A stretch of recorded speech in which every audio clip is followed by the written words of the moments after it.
6066. And Cayman Airways, call them on 949-2311 to book your nonstop flights to Los Angeles and Panama. And Digicel, Cayman's bigger, better network. And Kirk Market, experience a world of choice. We ask our listeners and viewers to avoid any statements or comments which are abusive, derogatory, malicious, or defamatory. Do not use indecent language or make any statement that is false or misleading.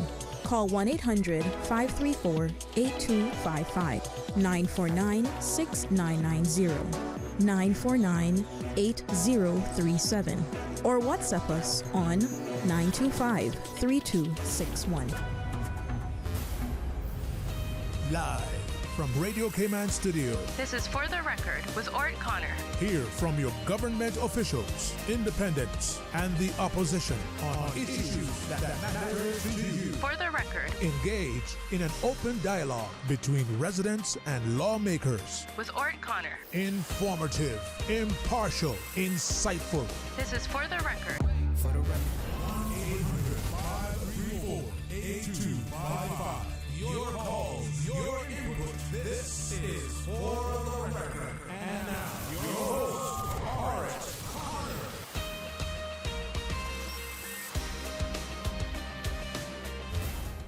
Good morning, good morning, good morning, O land of soft, fresh breezes and verdant trees.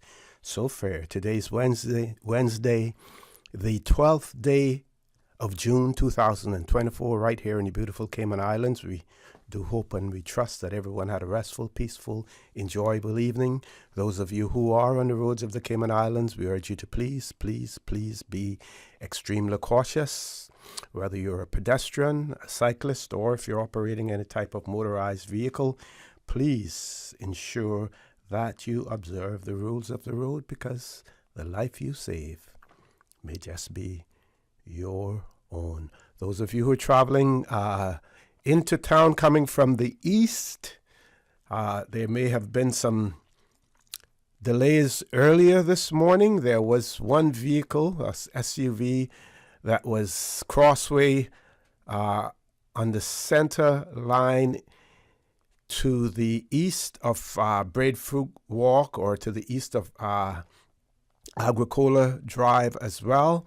I believe that one has been cleared up, because after 6 this morning on my way down, I saw one of the tow trucks heading east, and I assumed, either correctly or incorrectly, that it was heading in that direction. We also heard about another possible vehicular accident in the area of the Rankin Jerk and the Jerk store, or the Rankin residence, somewhere in that area as well. We hope that those situations have been cleared up and that traffic is moving smoothly. But again, we want to remind you to please be extremely patient when you are on the roads of the Cayman Islands, especially when traffic is moving slowly. I heard a story this morning. One of my good friends called me on my way down, talking about the number of vehicles that are that are crossing other vehicles that are bumper to bumper, and they're going over into the opposite lane. And then if the traffic coming in the opposite lane do not stop, you run the risk of a head-on collision. Again, people have to have respect for the rules of the road. They have to observe them as well, irrespective of the fact that you may come from another jurisdiction where there is lawlessness. You should not be practicing that here in the Cayman Islands, and that is why we need stricter enforcement of our traffic laws, as well. For those of you who are celebrating a birthday today, we want to wish you a happy birthday, or if you've celebrated one over the past few days, a belated happy birthday to you as well.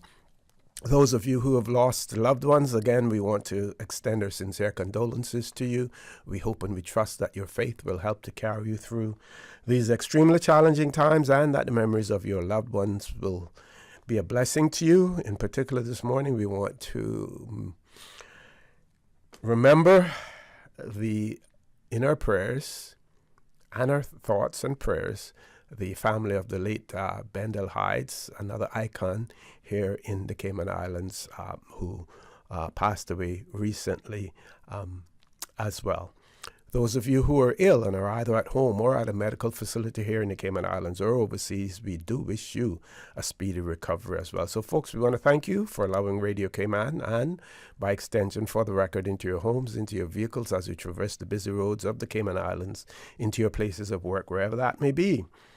As you know, For the Record is a show produced by the staff and management of Radio Cayman, and it is geared towards keeping you abreast of issues as they arise and play out on the local, regional, and international scene. I am your host, Orrett Connor, and you're welcome to join me every Monday, Wednesday, and Friday from 7:30 a.m. until 10 a.m. During that period, our phone lines are open, and that beautiful radio voice of Miss Susan Watson is there waiting to take your calls. Our toll-free number, 1-800-534-8255. Other numbers, 949-8037, 949-6990. WhatsApp number, 925-3261. So, folks, first of all, let's look at the birthday greetings brought to you by Coca-Cola, who are proud to support your birthday shout-outs. Coca-Cola, available across the Cayman Islands from Tortuga wholesalers. You should accept no substitutes. Taste the feeling with Coca-Cola. And Superior Auto. Superior Auto, folks, they keep your car in tune. Call them on 949-9570 or 525-9571. So let's look at some of the birthday greetings. And we, on Monday, because we had guests in the studio, we didn't go into full detail about the birthday that were occurring at that point in time. But we can now say that Miss Tara Bush celebrated her birthday yesterday, June the 11th also.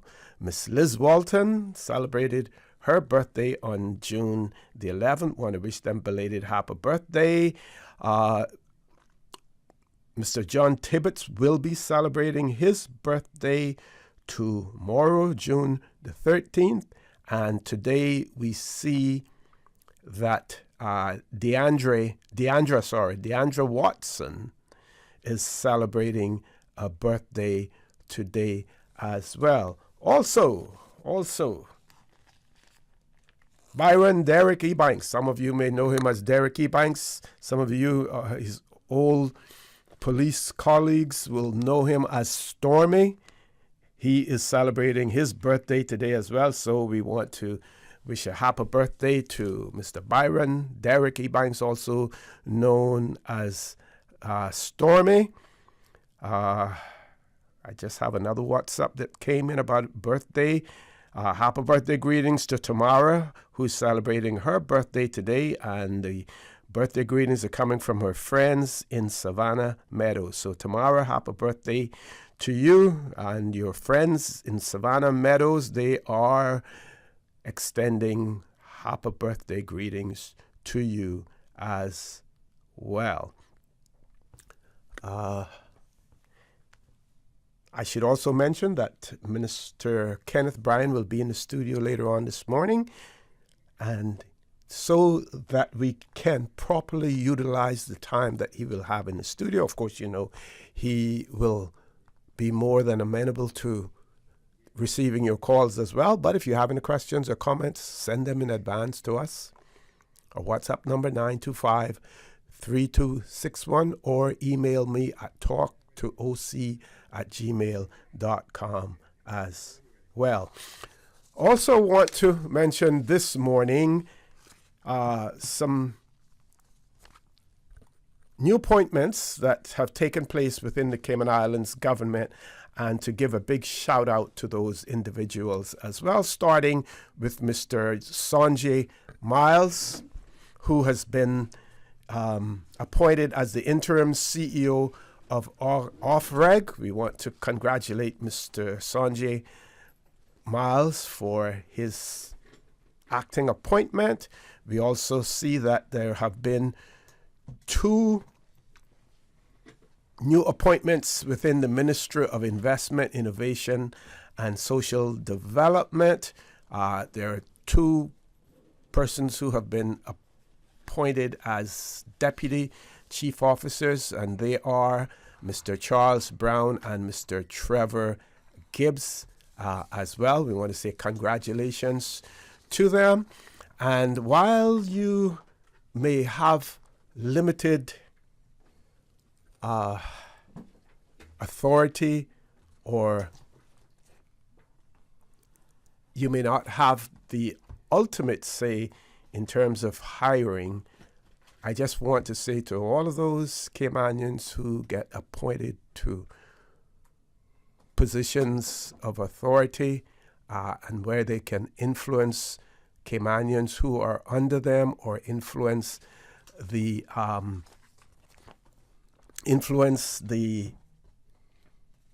introduction of Caymanians into their organizations, be it a ministry or whatever, don't forget where you came from.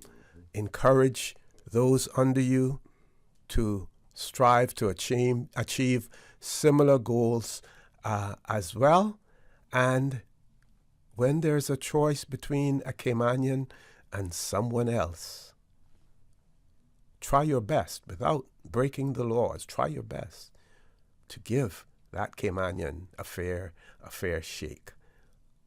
That is extremely important, because while we still believe that there's only lip service that is being paid to Caymanianization of the civil service to a certain extent, or even in the private sector, if each one of us do our part, things can still be achieved. And I'm not saying that you should do anything illegal, but just remember the Caymanians who are under you, the Caymanians who are looking for an opportunity to enter into the civil service as well. Don't forget where you came from. Folks, we're going to take a commercial break. When we return, I will introduce my guests in the studio. Don't change that dial. Please stay tuned. For the record, we'll be back shortly. Tune in every Monday through Friday at 12 p.m. for Radio Cayman's Midday Newscast. Radio Cayman, the People's Station, your trusted official source for the latest news. The 12 p.m. news is proudly brought to you by Health City Cayman Islands. World-class healthcare within your reach. The Cayman Islands boasts of a long, colorful, and rich history. In tribute to our roots, Radio Cayman, the voice of the Cayman Islands, is pleased to bring you the Historical Vignette Series, brought to you by Rotary Central. For more than 110 years, Rotary members have used their passion, energy, and intelligence to take action on sustainable projects. The Cayman Islands, He hath founded it upon the seas. Annie Elizabeth Bush, Certificate of Honor, 1901 to 1994. Annie was an enterprising young lady who learned to play the organ at an early age, and for many years was organist at the George Hicks Memorial Church in South Sound. She also taught her niece to play, and she eventually took over Annie's duties. Annie always wanted to be a nurse. She studied first aid under the tutelage of the late Mrs. Andrews. She worked as a practical nurse for many years at both new and old Georgetown hospitals, and also a theater nurse. After retirement, she did private nursing. She was a good seamstress and did a lot of crochet. She left her family a large crochet of the Lord's Prayer. Radio Cayman's Historical Vignettes was brought to you by Rotary Central. For more than 110 years, Rotary members have used their passion, energy, and intelligence to take action on sustainable projects.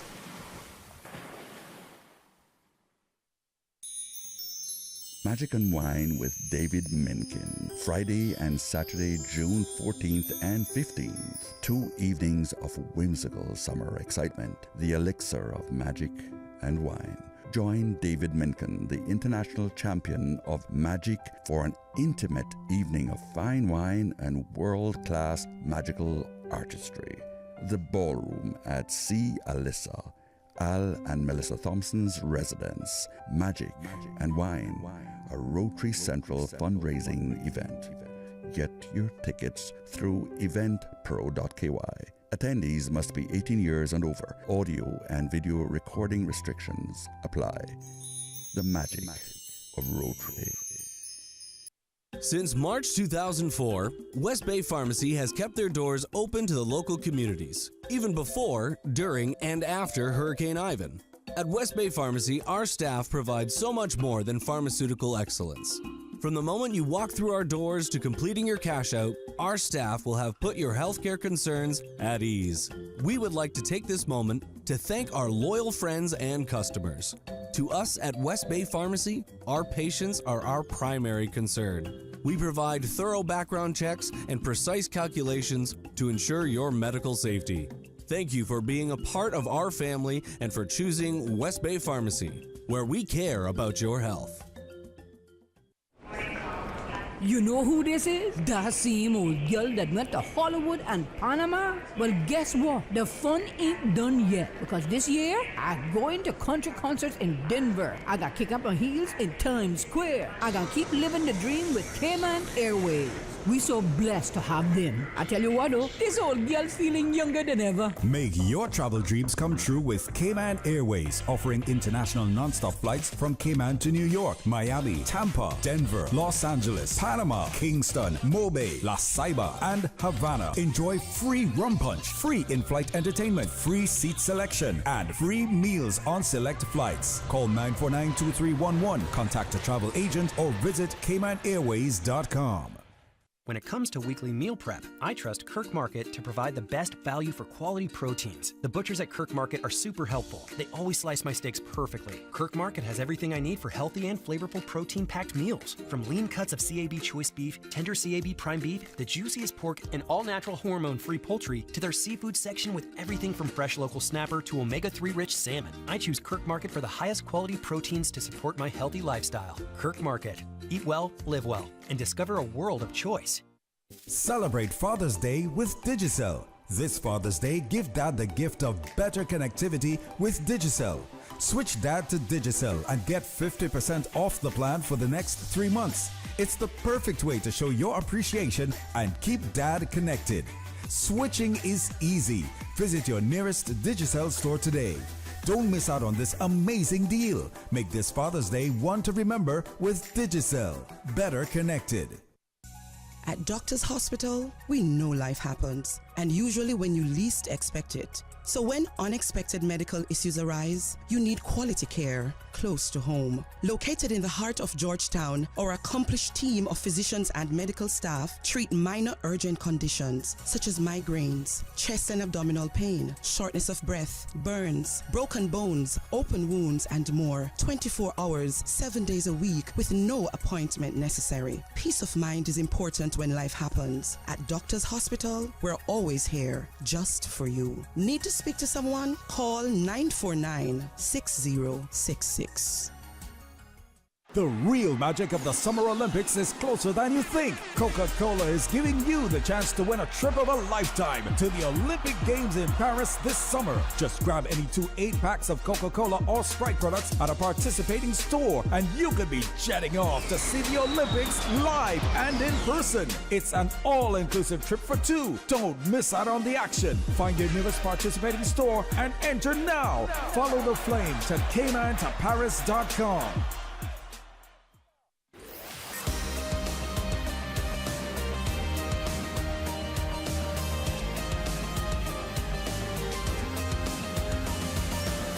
This is For the Record.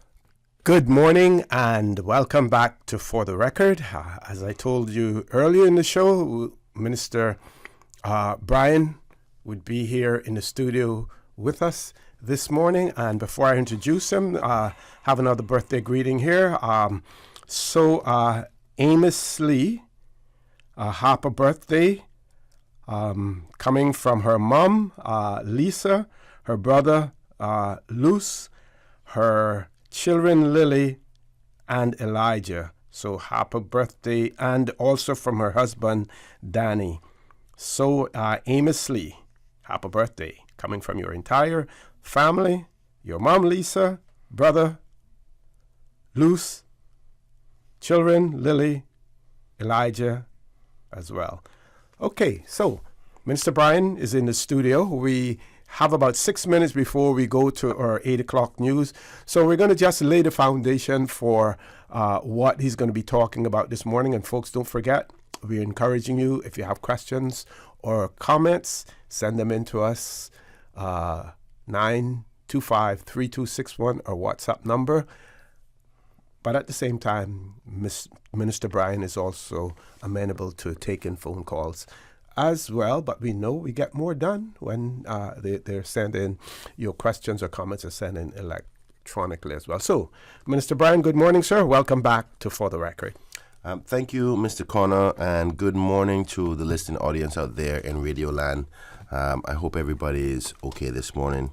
Before I start, I want to send my deepest sympathies to a very, very close friend, if I dare not say my sister, Daisy Cunningham, better known as Daisy Martin, who unfortunately lost her sister last night.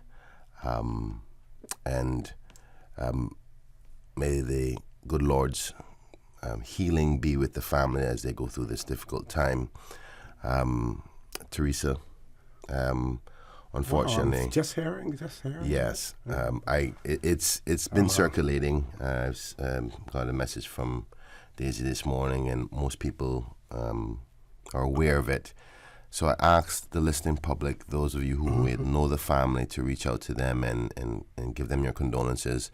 As you know, here in the Cayman Islands, how we get through these difficult times is by support, checking on each other and giving words of encouragement and prayers and so forth. Death is never an easy thing to deal with, so I encourage you to pray and give your condolences and support. So I'm with you, Daisy, and your family. With that being said, I want to try to turn more positive now, and interestingly enough, congratulate the CCC high school students who graduated last night. Congratulations to them as they make the necessary steps into their adulthood and their careers in life to become great citizens for the Cayman Islands. Interestingly, Daisy's son, Colin Cunningham, graduated last night, so I was there to support him. He's one of my young constituents. And to all the other graduates, congratulations to them. Today, as you said, we only have a few minutes before we go to the 8 o'clock headline news. I want to encourage everybody to stay online after you hear the updates in the news to keep you posted. But we're going to be talking about the flooding situation that happened across the island, not only in Georgetown Central, but across the island, and what can we do to prepare and post the water event and the flooding event. What can we do to amend and not make sure that these types of things don't happen anymore. So we're going to be talking about that. We're going to be talking about the immigration changes that we're going to be trying to get to Parliament in respect to the civil service and some other amendments. We can also talk about the Barbados flight that no longer ceased and the Public Accounts Committee's evidence that was presented in respect to what happened with the Barbados flight. Also, my position on the cruise piers. Also, the Central Scranton Park. We have some great new updates in respect to that. Any immigration-related matters and any questions that you may have. So please, if you have a question, OC will give you the telephone number if you want to call in. I want to hear from you. I'm going to try to overview these topics that I just said, but I definitely want to hear from you as well. It's about communication with you, the good people on Radio Cayman. Okay, and just before we go to our headline news, I want to give a big birthday shout out to Miss Pamela Small. She's celebrating her birthday today as well. So happy birthday to Pam.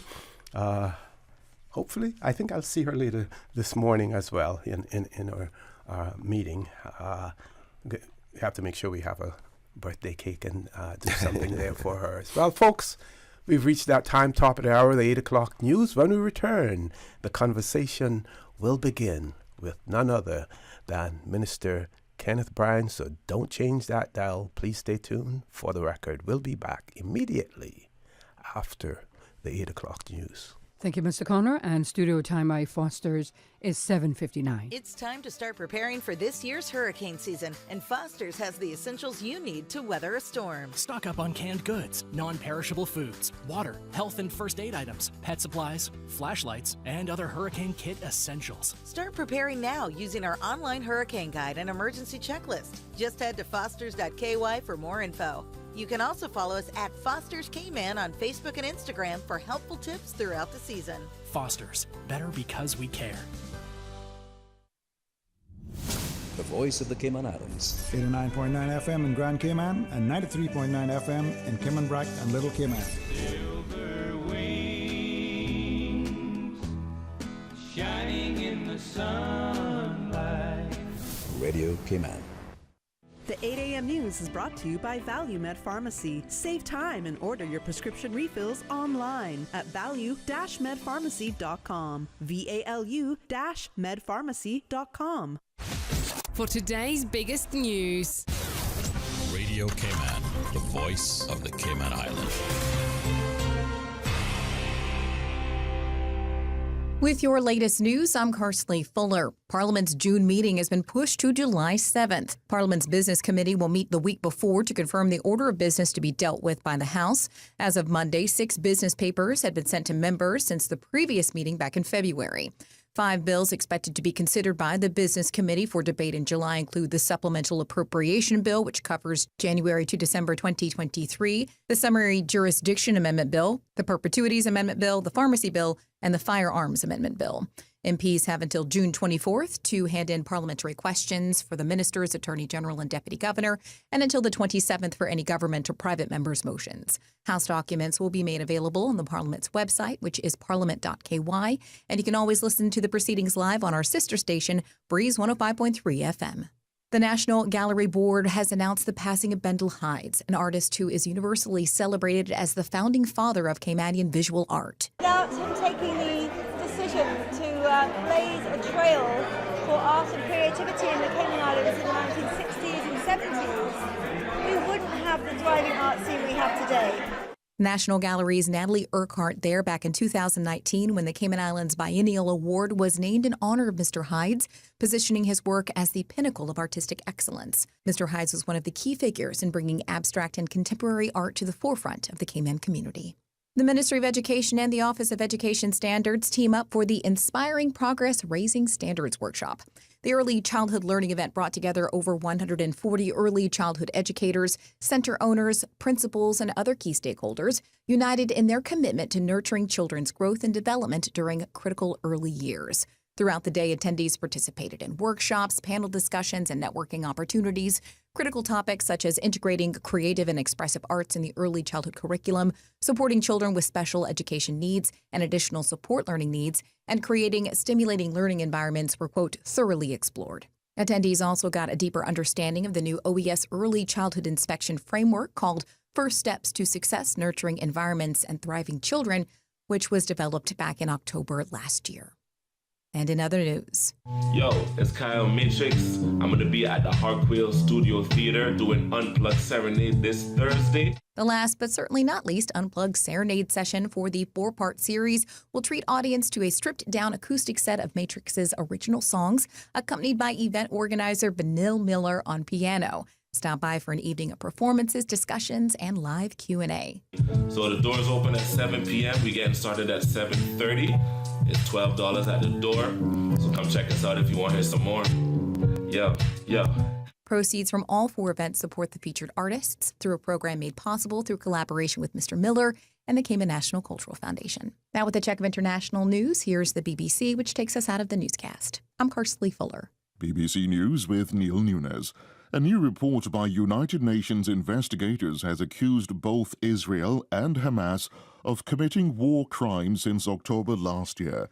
The document was based on eyewitness accounts, medical reports, and satellite images. Israel has accused the investigators of pursuing a political agenda. There's been no response from Hamas. The U.S. Secretary of State has arrived in Qatar to push for agreement on a proposal for a Gaza ceasefire and hostage release deal. The Biden administration is evaluating Hamas's response to the UN-backed plan. The Israeli military says that its fighter jets have hit a number of rocket launch sites in southern Lebanon after Hezbollah fired a barrage of projectiles into northern Israel. Hezbollah said its latest attack was in retaliation for the killing of a senior commander on Tuesday in an Israeli strike. Kuwait's interior minister says a fire in the city of Mangaf has killed at least 41 people. Local media say it broke out in an overcrowded residential building housing foreign workers. The EU has announced plans to impose new import taxes of up to 38% on Chinese electric cars. Beijing says the decision will harm European interests. Hungary says it'll not take part in further NATO-led efforts to provide security assistance and training for Ukraine. However, the Hungarian Prime Minister said he won't block the alliance from doing so. BBC World News. The 8 a.m. news is brought to you by ValueMed Pharmacy. Save time and order your prescription refills online at value-medpharmacy.com. VALU-medpharmacy.com. Now, more than ever, supporting your immune system is crucial to helping your body fight off illnesses like the common cold, the flu, and COVID-19. At ValueMed Pharmacy on Walkers Road and in Boddentown, we carry all the essential vitamins and minerals to help support your immune system and improve your overall health. Some of our top immunity support picks are vitamin C, vitamin D, zinc, elderberry, and quercetin are the popular 7-in-1 immunity support. Our pharmacists are always on hand to help guide you and answer any questions. Visit ValueMed Pharmacy on Walkers Road or Boddentown. Live happy, live healthy with ValueMed Pharmacy. Stay in touch with Radio Cayman with the latest up-to-date, accurate news and information. For your convenience, the headline news will be repeated on our sister station, Breeze 105.3 FM, weekdays at 8:30 a.m. Follow Radio Cayman on social media, Facebook, Instagram, Twitter, or download the Radio Cayman app in the App Store or log on to www.radiocayman.gov.ky and stay connected to what's happening in the community. Radio Cayman, your voice, your choice, your radio. Flow presents Flow Mania, the first ever all-in-one bundle for mobile and fixed internet. Wow, finally! With an absurd 1 gig broadband connection at home. For real, that fast? Insanely fast 5G for the first time ever. Are you serious? And an incredible service to keep you going. Wi-Fi backup included. What? Woohoo! Go all in. Go full mania with Flow Mania. Calculate your savings when you sign up at discoverflow.com or in store. For the past 10 years, Health City Cayman Islands has been providing a comprehensive range of in-house medical services, from routine care to highly complex surgeries. We've transformed healthcare in the region, saving thousands of lives in the process. Recognized for quality and excellence, Health City brings together expert doctors, the best technology, and the latest techniques to provide world-class healthcare to those who need it.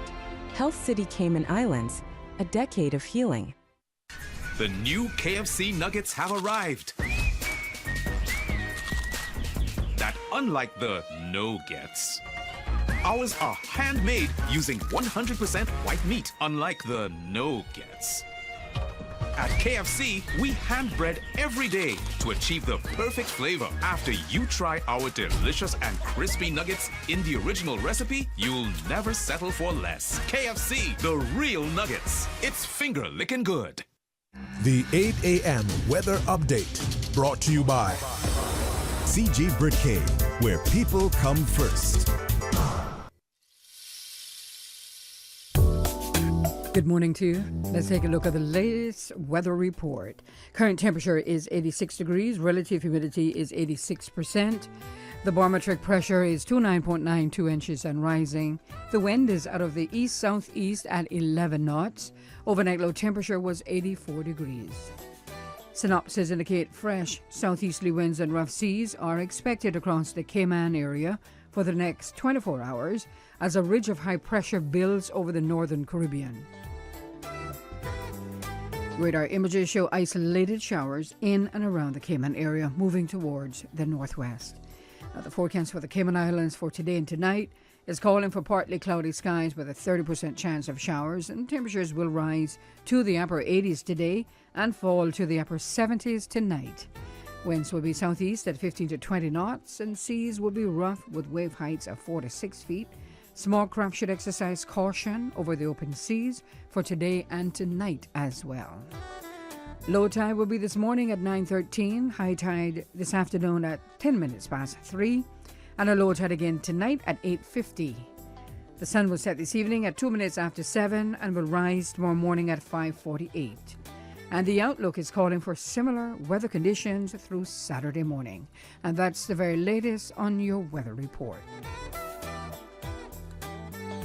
We were set to battle, and your Aunt Angie was leading the pack when... Aunt Angie, what does this have to do with car damage? Oh, right. Well, long story long. I took down the assassins and wound up inventing a new form of mixed martial arts. I became an international champion until one sore loser karate kicked my car.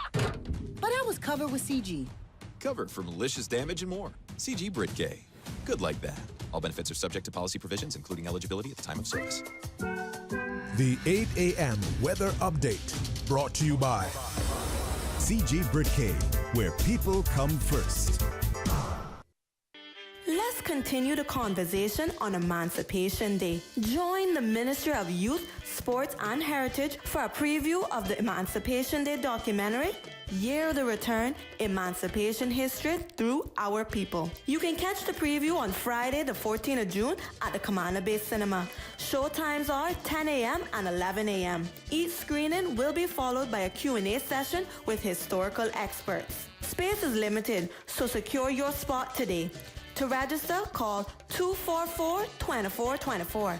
Again, that's 244-2424. You can also visit the Ministry of Youth, Sports and Heritage Facebook page to learn more. Don't miss out on this powerful experience. On a hair? Your heart is a muscle, and exercise strengthens it. A strong heart pumps blood more efficiently, delivering oxygen and nutrients throughout your body. Exercise also lowers your risk of developing plaque in your arteries, which can clog them and reduce blood flow to your heart. High blood pressure, angina, and heart disease are just some factors that can affect your heart health, and diagnosing these issues can be complex. It's crucial to see a physician for accurate diagnosis and professional treatment to ensure your heart remains healthy.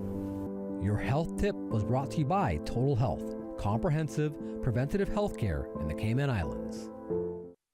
The traffic report is brought to you by Subway. Enjoy a delicious start to your day with breakfast from Subway.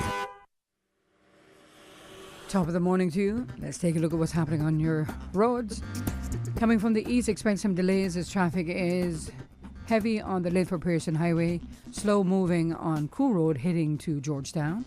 Eastbound traffic on Crew Road is moderate, and traffic is moderate as well on Edward Street. Shedden Road looking pretty good. Traffic moving moderately in both directions.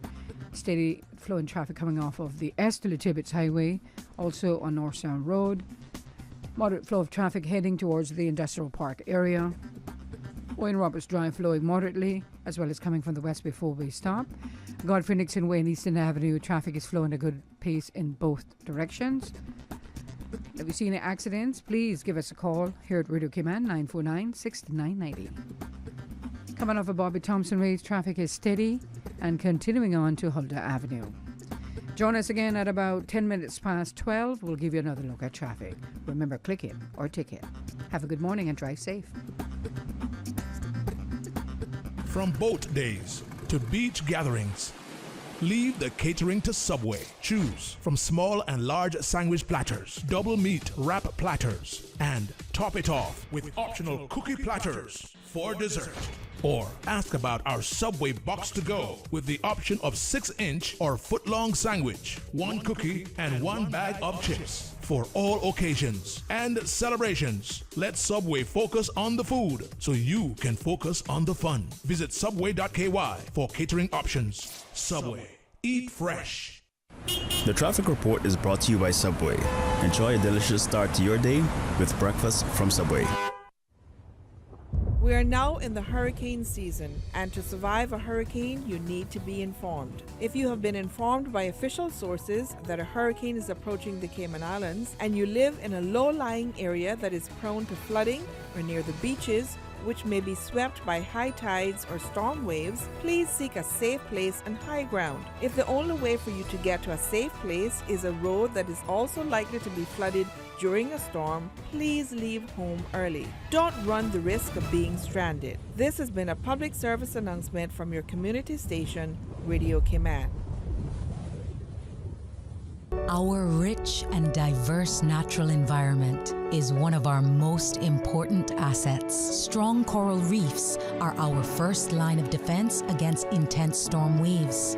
Healthy seagrass beds and mangrove forests provide a nursery for the sea creatures we depend on, while our native forests stimulate our rain cycles and help to control inland flooding. Economic resilience requires environmental resilience. You know who this is? That same old girl that went to Hollywood and Panama? Well, guess what? The fun ain't done yet, because this year, I'm going to country concerts in Denver. I got kick up my heels in Times Square. I got keep living the dream with Cayman Airways.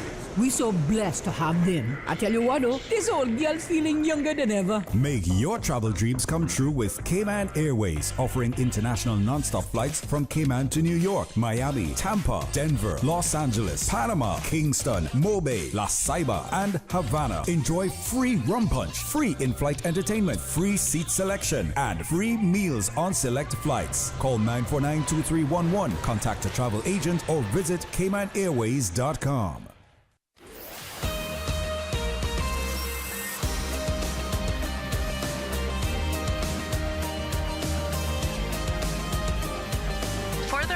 With Orrett Connor. Good morning and welcome back to For the Record. It is my pleasure to have in the studio with me Minister for Tourism and Ports now, right? Correct. Honorable Kenneth Bryan in the studio with us. And before I hand over the mic to him, we have another birthday greeting, belated birthday greetings going out to Mr. Mario Moya, who celebrated his birthday on the 10th of June, and also to Abe Mohammed, who celebrated his birthday on yesterday, the 11th of June, and greetings are coming from their auntie, Ruth James, and she's saying, may God continue to bless both of them, and may they live to see many, many more as well. Minister Bryan, over to you, sir. Yes, thank you again, and good morning to everyone. I just sent out a broadcast on the list of, particularly for my constituents of Georgetown Central. And many times we speak about the position of minister, but before I'm minister, I'm the representative for Georgetown Central. So every time I come on, I try my best to make sure I'm communicating with them. So I've sent out the information in respect to any questions or concerns while we do the show this morning. And the WhatsApp number is 925-3261.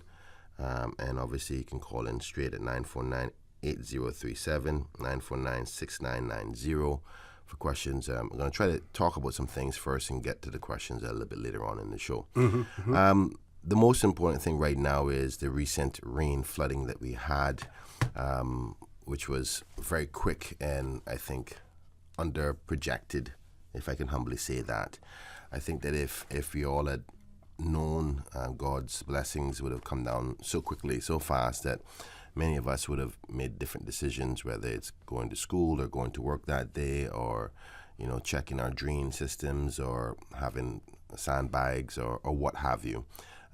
Every year I try my best to make sure that not only Georgetown Central but the whole country is preparing itself for the rainy season and the hurricane season. Most people would see my billboard signs that I have up in my constituency, and the 1st of June every year I always say try to get yourself prepared, particularly with the weather patterns that we have in this region.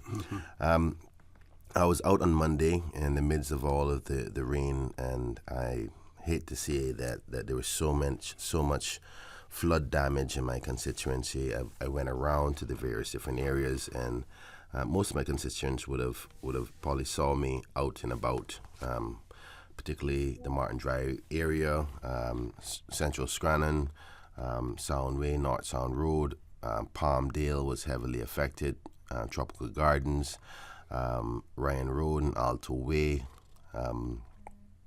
Cranbrook, Almo, and Canal Lane, a lot of the side roads off of the main Crew Road at the end of every one of those streets had some severe flooding issues.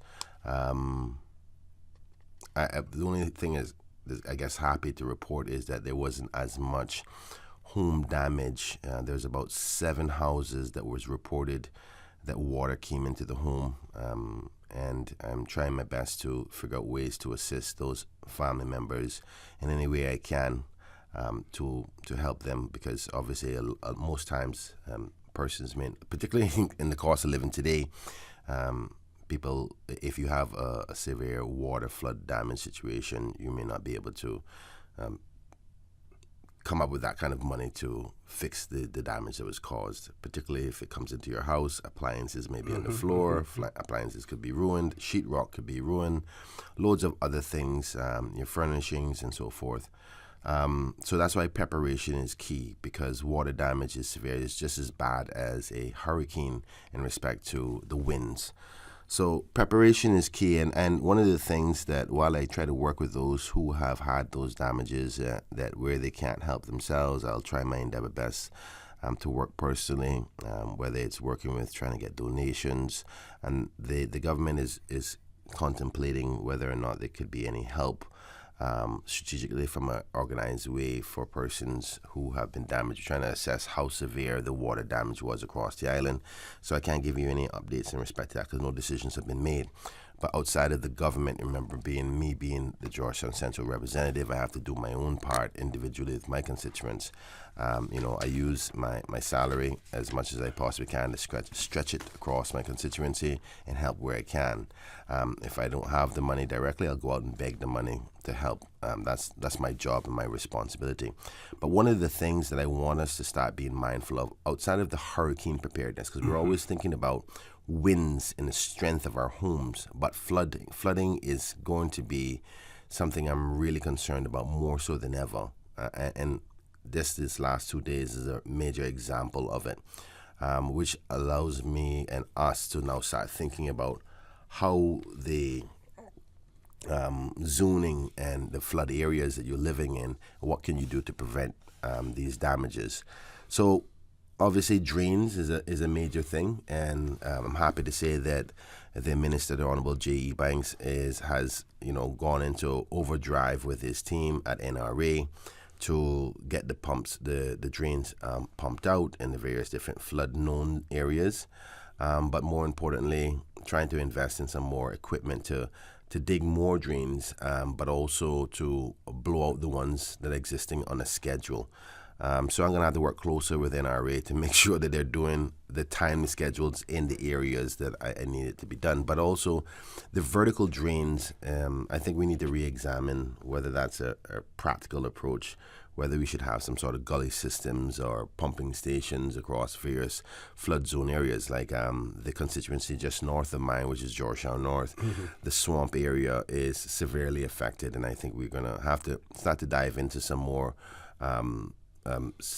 engineering approaches to resolving this problem. Windsor Park is another area which is, I feel it, and for them I went down there because some of my constituents who were main part of Georgetown Central itself, has moved to the constituency of Georgetown West. And I don't believe in just only representing Georgetown Central. I represent everybody, so I'm concerned about no matter where you are. But we got to figure out ways of pumping water away when it's that severe. And naturally, I know this may be controversial, but back in the day, and Red Bay is a prime example of that, where waters used to drain away from the landmass into the sea. And there seems to be some resistance from pumping water away from land into the sea, because that's the only place for it to really go, in my humble opinion. We don't have holding ponds and stuff like that. Particularly if you think about the Crew Road area, most of the roads north of Crew Road, they all end close to the airport. And we all know that on either side of the airstrip, there's like little gullies that lead the water back out to the ocean. And I'm going to be speaking with the CEO of CIAA, Cayman Airports Authority, about making sure that natural flow that used to happen back in the day gets back to where it is. Because when I was in opposition, I actually remembered it as a result of this rain, that in efforts from a security standpoint, they were banking up soil up alongside the edges of the fence because of security concerns of dogs and birds or even persons going underneath the fence. I think inadvertently what I think has happened is they banked up and blocked the flow of that water that used to come off of the ridge from the road down to the end of the roads that would flow over onto the airport side where that gully is and then flow back to the North Sound. And that's an alleviation journey and a road for the water. And if we have indirectly blocked that, I'm going to be sitting with them in the near future to go through an assessment of that fence. Now, the fence have to be secured under international regulations, but people have built their homes in this area on the basis of the natural flow of water. So I'm going to be reassessing that. But more importantly, as we as a government and as people try to assess how we deal with flooding, I think there's some things that we can do ourselves. Obviously, those persons who live in highline areas, you don't have to worry as much. Of course, the roads and access to your house is going to be difficult. But those who are in the low-lying areas, particularly like, Martin Drive, Damascus Lane, and Stanford Lane, we got to think about ways to help our constituents. And I've been doing some research online, and they got these professional door jams where you can put it in your door and then you kind of pump on it, and then there's a seal around the edges of it to stop the water from coming in. Because and these are about 3 feet high. Now, if water is more than 3 feet, I think flooding is probably the least of our concerns at that point. It's probably that we're in the middle of a category 5 storm or some sort. And there's these other things I've been researching where I'm going to try to procure for myself, particularly for my vulnerable people in low-lying areas where they know they get severe flooding and a threat to water coming in, which is these pumps, submerged pumps, that God forbid the water comes in.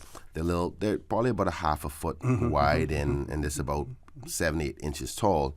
That I can buy and give to these vulnerable families as a preparation plan, that if the water comes in, you plug this in, you keep the water out, and you keep it on until the water subsides and the rain stops. So and a thought to and do a cost benefit, not so much a cost benefit analysis, but a cost comparison in terms of potential damage.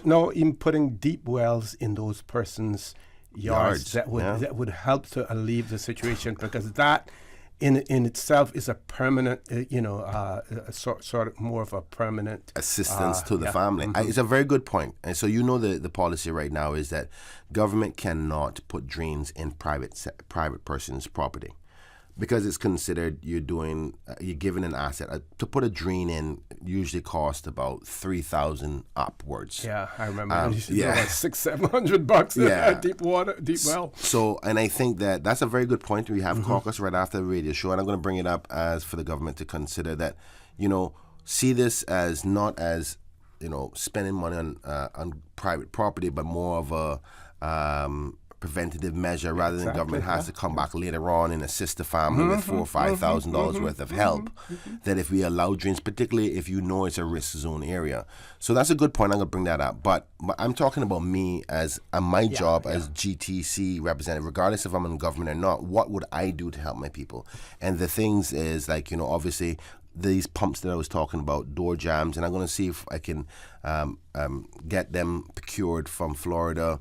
I mean, because there's I would say about 20 to 40 homes that are really, really at risk every time it rains, and work with them strategically. Because the one thing we know we can't do is I can't go and lift the house off the ground, so they're constantly at risk every rainy season.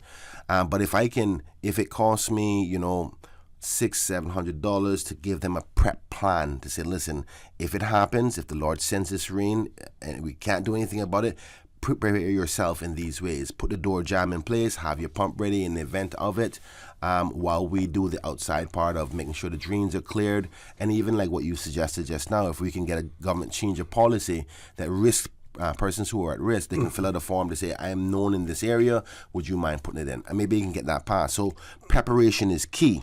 And that's outside of the hurricane wind protection. So these are some of the things that I'm doing in my constituency to try to mitigate these negatives, because I can't stop the weather. I can only help you prepare yourselves to protect your assets and your lives. So that's the flooding situation. I want to also say, though, that I recognize there's flooding all over the country. There was West Bay. There's reports. Obviously, we know Bordentown and Cumber Avenue was a severe matter. We know a lot of other parts of Georgetown. Randike, I feel so bad for the people in Randike, and obviously government has spent millions of dollars over the years trying to help, and that continues to be a problem from a flooding perspective. But I know that in light of this, that the minister is committed to finding a more holistic approach to resolving this, and this may mean spending some severe money on a national approach from a pumping and engineering systems, to also reconsidering how we see flood waters and where it's supposed to be directed to, because the only natural way for water to go away from is to the ocean. Yep. And that's what used to happen before. And as I was saying, Red Bay got its name from the history of all the red leaves off the mangroves would fall and decay, and when rainy season come and the water rises, it would flood out to the ocean. So it's a natural way of dealing with things. Now, obviously, there's going to be some people who are concerned about that, because of that was 50, 70 years ago when there wasn't as much, but even since then, the culverts were there. There was a culvert pretty near to the launching ramp. Yeah.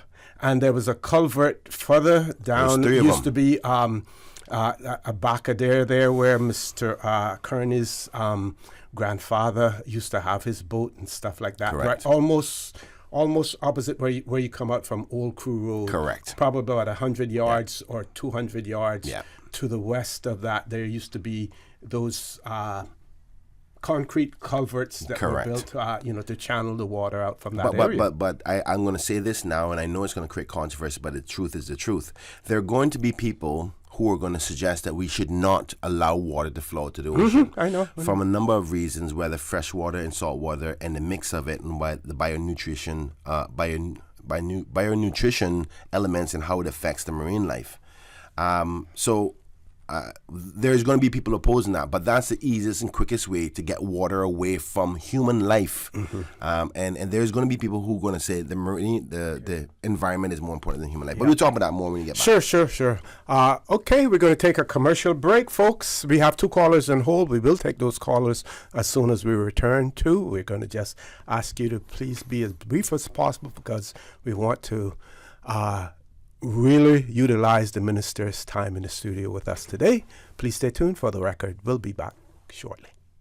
West Bay Pharmacy in Centennial Towers, a compounding story. I don't think people realize how pain creeps into your life. It has a way of robbing your strength. I really don't like taking prescription medication orally. West Bay Pharmacy in Centennial Towers. They understand. When it comes to compounded medication, it's personal. So whenever there's a problem with some medication or treatments that's not working right, then a physician will call me and say, hey, they're having bad side effects from this medication. Compounding pain cream changed the game.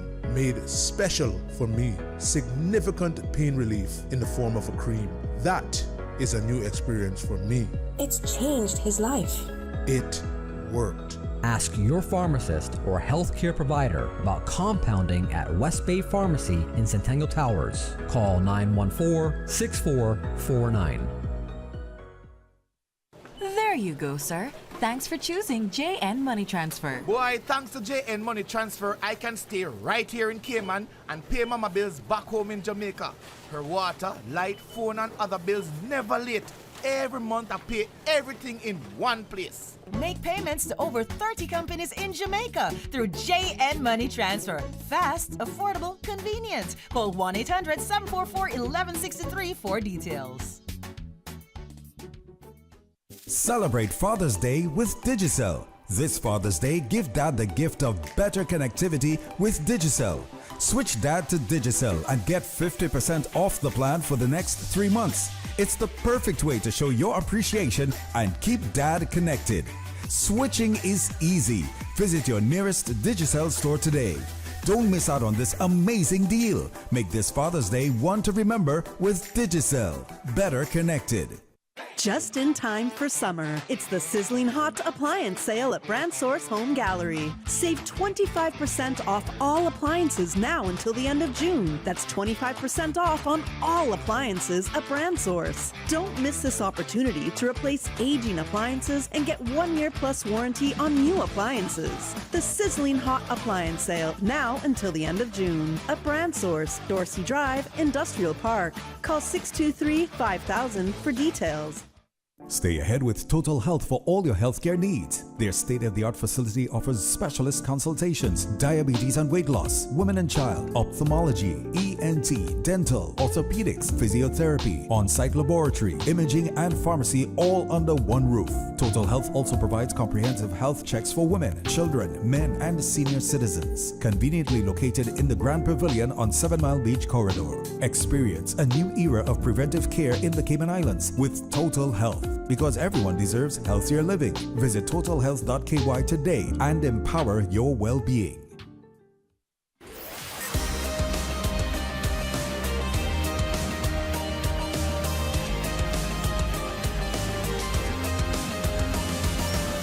This is For the Record. Good morning. Welcome back to For the Record. My pleasure to have in the studio with me this morning, Minister Kenneth Bryan. Ms. Susan, we're going to take those calls the way that they came in, so we'll take the first caller. Is that the WhatsApp caller? Yes, we will take the WhatsApp caller. Caller, good morning. Welcome to For the Record. Good morning, Minister Bryan. How are you, sir? I am blessed. Good morning to you, sir. Yes, and Mr. O.C., how are you? I'm fine, thank you. Yeah. Minister Bryan, there is a lady in your area, I think she says she votes in your district, and her house been leaking for quite a while now, and she says she's been trying to get help. She's unemployed and she's trying to get help. And this few days ago, the rain, she said that it was terrible. And she's trying to find out if you could get in contact with her because it's dire need, sir. Okay. You have the individual's information that you can pass on to me privately? Yes, sir. I don't have your number. Is it who I think it is in relationship to me and you? Sir? Because if that, I think I may know who you're already talking about, and I'm already aware of it, but it could be somebody totally different that I'm thinking of. But my number is 926-0005. Is this Mr. Shalat? It's a 926-0005. Correct. Yes, sir. And happily send me the information afterwards. As soon as I finish the show, I'll make sure I'll make contact to assess. As you would recall, the government did have a program for helping persons who are not in a financial position with leaking roof, and what it was called a dry-in program. And if it's the circumstances that I think you're talking about, I already have things in motion to address it. But it could be somebody totally different. So let me not assume that. Just go ahead and message me, and I'll make contact if I haven't done so already. Okay? Yes, sir. 926-0005. Correct. That's right, sir. Thank you. No problem. God bless you. Have a good day. Thank you. Thank you very much, caller. Let's grab the next caller. Caller, good morning. Welcome to For the Record. Hello, President. Good morning. Can I speak to Mr. Kenneth, please? He's listening to you. Go right ahead. Mr. Kenneth, this is Everton. You're supposed to get back to me on the project we were talking about. Yes, sir. Yeah. I will stop by your office to sit down and get some documents from the workplace. So I'm going to stop and get them. So I'll just come back to your office with them back. Okay, so the office will start the process for you, and I don't want to speak about your personal business on the air, but the need that you will get, or the help that you need, will be done through the NEU department, or my team at the office will help you with the paperwork. Bearing in mind the decisions done by the needs assessment unit are independent than the political arm, but I will make sure that they give you a fair and just opportunity for the assistance you need. I don't want to talk any further in your private life, but I can happily follow up with you and make sure my team is on a speedy process. Obviously, we'll do it as fast as we can, but once the application is into NAU, it's for them to make the decision, because we can't influence it. Otherwise, it'll be perceived as political interference. But don't worry, we'll do everything that we can from our office, okay? So I'll call you after the show, Mr. Seymour. It's okay. Yeah. I'm just listening on. And first, maybe get on the show too. So. No problem, sir. Thank you very much, caller. One of our listeners has written in and said, glad to hear Minister Bryan on the radio. What the CPA needs to do is to take advice from the DOE more and stop allowing big developers to build in flood-prone areas without providing mitigating options. And also, planning and the CPA need to ensure that buildings are built higher up, at least 3 block heights. If this is not policy, then it needs to be changed. Also, a policy needs to be implemented to mandate that developers are responsible for the infrastructure of their development. I guess for drainage and things of that nature. I would definitely agree to a certain point with that. And I know that the minister responsible for planning is constantly trying to assess how best to allow the necessary development, at the same time not affecting surrounding areas.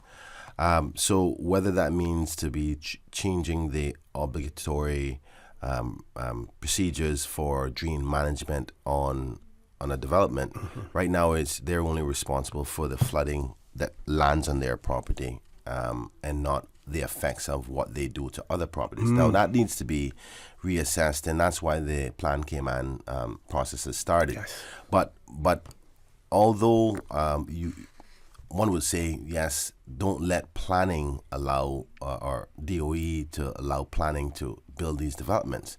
Growth is going to happen, and I know that many people are anti-development, but that's any growing nation. No matter where you go, that will happen. Unbridled growth is bad. Unmanaged growth is bad, but we can't just throw all the eggs in one basket as negative.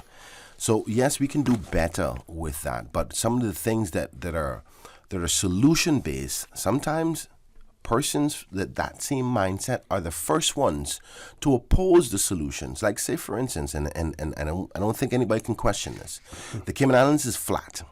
I've been to a lot of Caribbean islands across the Caribbean, being the chairman of the Caribbean Tourism Organization, and I've seen the way they handle, particularly in rainy seasons. And every single one of them, because of their terrain and their mountainous or hill, the water flows from top to bottom and flows out to the ocean. That's how they mitigate.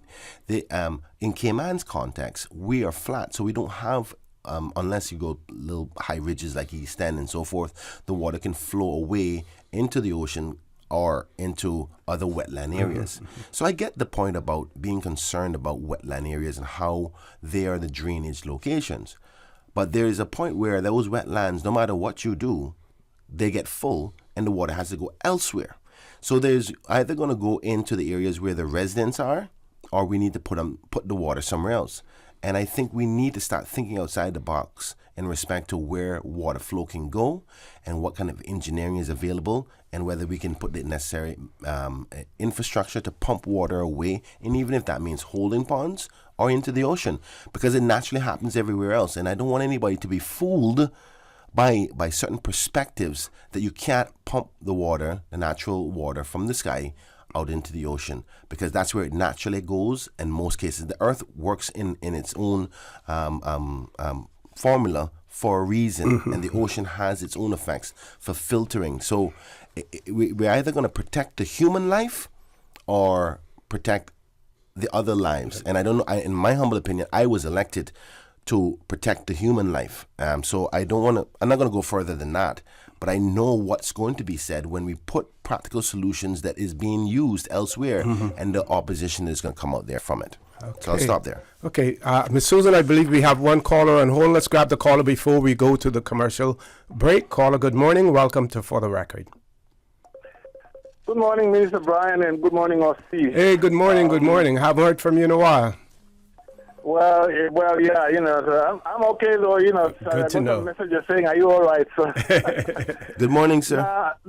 Good morning, Mr. Bryan. Now, two things. One is a question. The second one is a little more. Well, the first one, yes, is a question. The second is more of a comment. Is it correct, Minister Bryan, to say that this government has decided that immigration reform is not important, and has decided that they do not want to do anything about it? I mean, the committee on which Dr. Steve was supposed to make his report available, I think, I understand, September last year, but we are now more or less 8 or 9 months from that time. Is it correct that your government does not wish to have any immigration reform? That's the question. The comment, I understand there's something taking place in the community now should cause concern. I understand there's some lawyers working with some strata owners who have given the legal opinion to say that if an owner in a strata owes, say, even $10,000, $15,000 in strata fees, that the strata committee or the strata owners can decide to sell that apartment which owes strata fees, and that they can do so even without a court order. Now, as far as I'm concerned, that would be illegal, because I think they are probably trying to mix two different situations. You know very well, because I tried to work with you a little bit on the mortgage reform before you became minister. Correct. The issue at that time, you recall, was that, you see, the law allows, if you've got a mortgage, that you can sell the property. Now, the issue was, well, can you sell with or without a court order? There were two different court decisions. One said you needed a court order. The other one said that you didn't need a court order. And the problem was that under Section 75 of the Registered Land Law, it says that if you have to sell by way of foreclosure, you had to sell by public auction. So the issue was that if you advertise on the Siriba website, is that public auction? Now, one court case says that is not, the other court case says it is. But eventually the Chief Justice clarified that, said, well, so long as you sell it publicly in terms of on the internet, you publish, that is as good for the terms of the law as a public auction. So that's what happened in that case. But in my opinion, that happens because you've got a power under the Act to sell, you've got a power under the mortgage to sell. You do not have the power to sell under the strata bylaws. You do not have a power to sell under the strata registration laws. So I think this is a very predatory scheme that some people are using, because they are trying to use it. For example, if you owe $10,000 on your flat and your flat is worth $750,000, they are claiming they can go they can sell it without a court order and register title in their name. I think that's wrong. I think you need to ask the AG to do something about that. Okay, caller, thank you very much. We're going to go to a commercial break, and when we return, then Minister Bryan will respond to your comments as well. Thank you very much. Caller, folks, please stay tuned for the record. We'll be back shortly.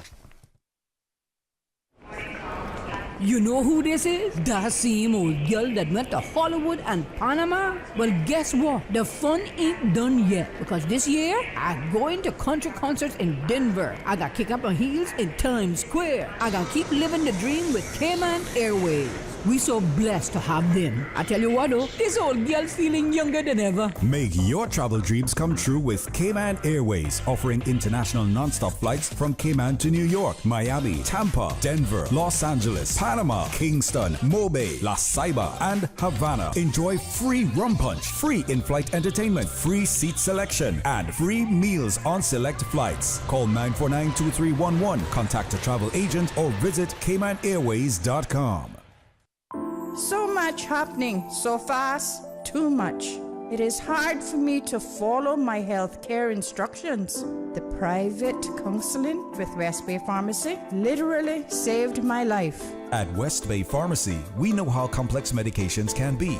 Our pharmacists are delighted to offer you personalized one-on-one healthcare counseling, free medication review, therapeutic callbacks, and we will liaise with your physician to ensure you receive the best in quality medical care. Quality of life has a whole new meaning with the right pharmacy to support you. Thank you, West Bay Pharmacy. West Bay Pharmacy in Centennial Towers. Convenient quality care is just around the corner. Now you can WhatsApp your West Bay Pharmacy prescriptions to 516-0777. Tune in every Monday through Friday at 12 p.m. for Radio Cayman's Midday Newscast. Radio Cayman, the People's Station, your trusted official source for the latest news. The 12 p.m. news is proudly brought to you by Health City Cayman Islands. World-class healthcare within your reach. Our climate is changing, and so is Cayman. Stronger and more frequent hurricanes, longer periods of drought, sea level rise, and higher temperatures are already impacting our communities. If we take nature into account before we act, we can harness nature's benefits and reduce the devastation caused by natural disasters. Because when we put nature front and center, nature can provide the solutions.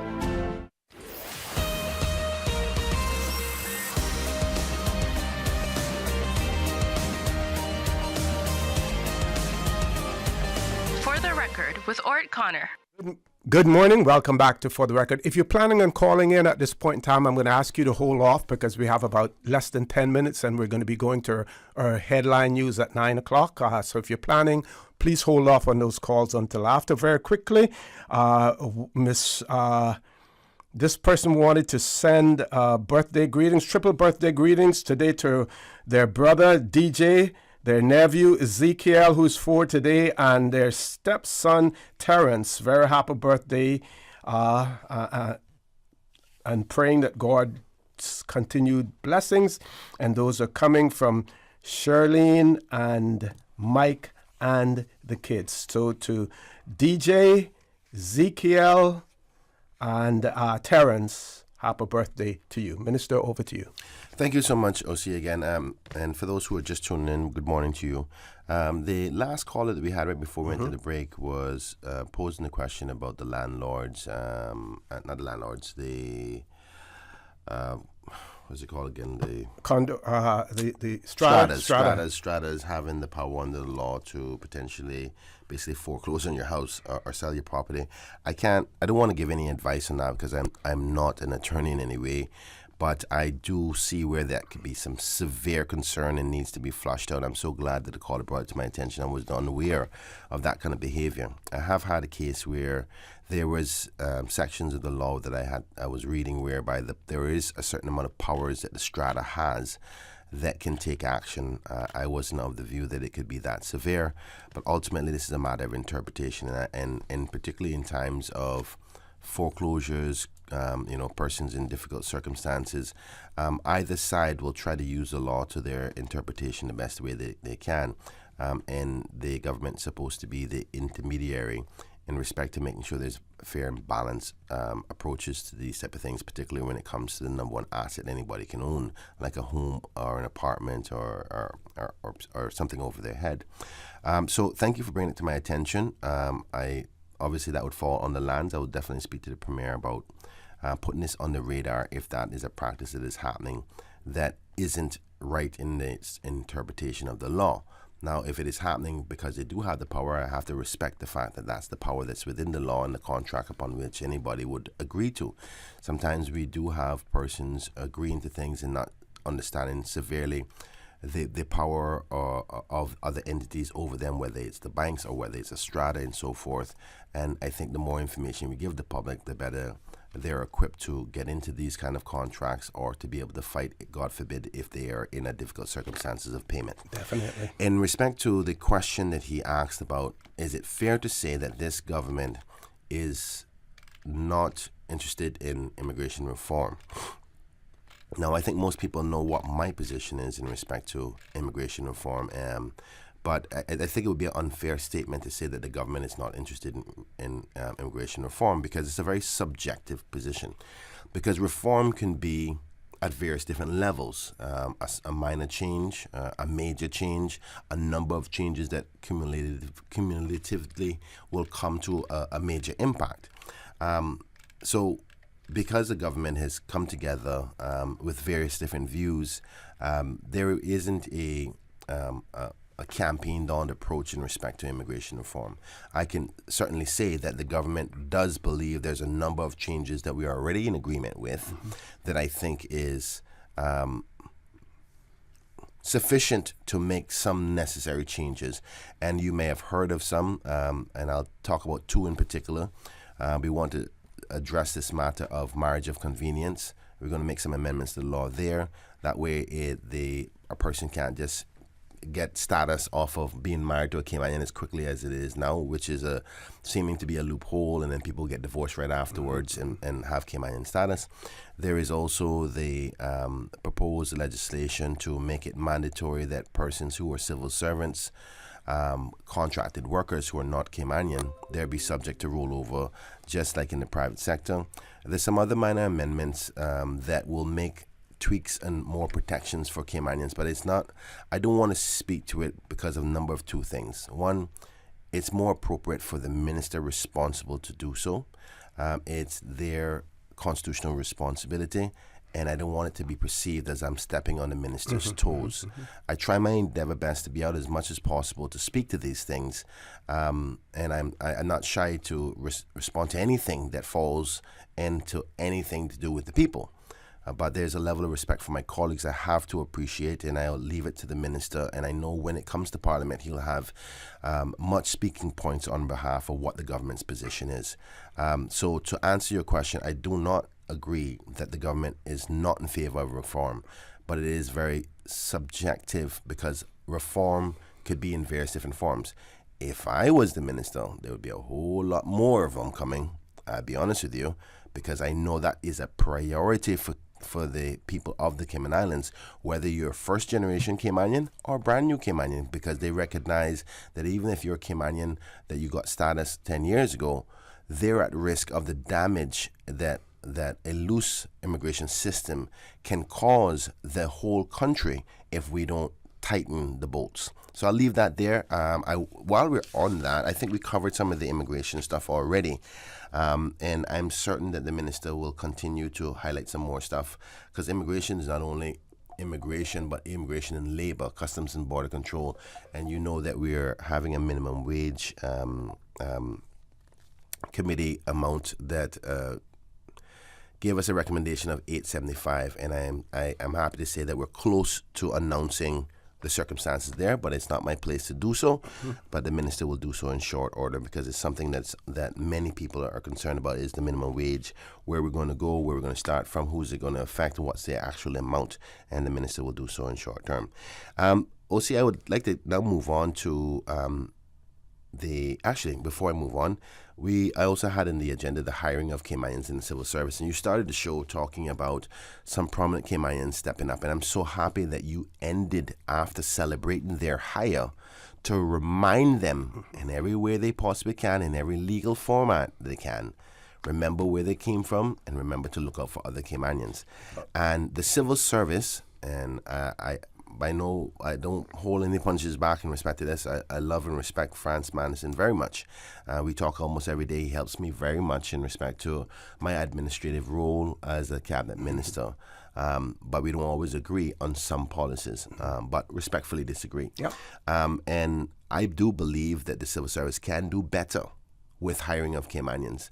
I don't care what the percentage is right now of foreign nationals. I think it can be 100%. That's my aspiration. I know in respect to the civil service and government-owned companies. And this is one of the main reasons why we are adamant about the rollover policy for contracted workers. We know that there's been a culture over the years where persons would strategically try to get a job in government as they get closer to their rollover period, whether it's 4 years or 5 years, and they know there's a rollover thing coming soon, and they'll try to jump and get a job there. So I one of the things that's interesting, I haven't got the figure yet, is how many persons became Caymanian through the civil service. because we always sit here and we always discuss how much status the government and the politicians give away, but how many persons became status holders as a result of going through the civil service and not subject to the immigration provisions and protections that we have on boards and within the law? Good question. If I could squeeze something in very quickly before we go to our headline news. We saw again at the Public Accounts Committee hearing the CEO of Cayman Airways, Mr. Fabian Worms, talk about the struggles that the Caymanians are having in relation to pensions, because they're getting basically a little over $1,000 a month, which really cannot sustain them. When we look at permanent residence, and you talk about immigration legislation and changes to it, we have to seriously look at permanent residence, because I don't think that we're factoring in the impact that it's going to have later on. Those persons who are just beyond the margins as far as their salaries are concerned, and they end up qualifying for permanent residence, those are the same individuals who have those private pension funds that is only going to pay them up to a certain amount of years, and it's not going to be, unless they have savings, otherwise it's not going to be sufficient. People are talking about us being a welfare society now. Correct. We need to look and see 10, 20 years down the line, as a result of all of the permanent residence and Caymanian status that we have given. How much can we afford? Yes.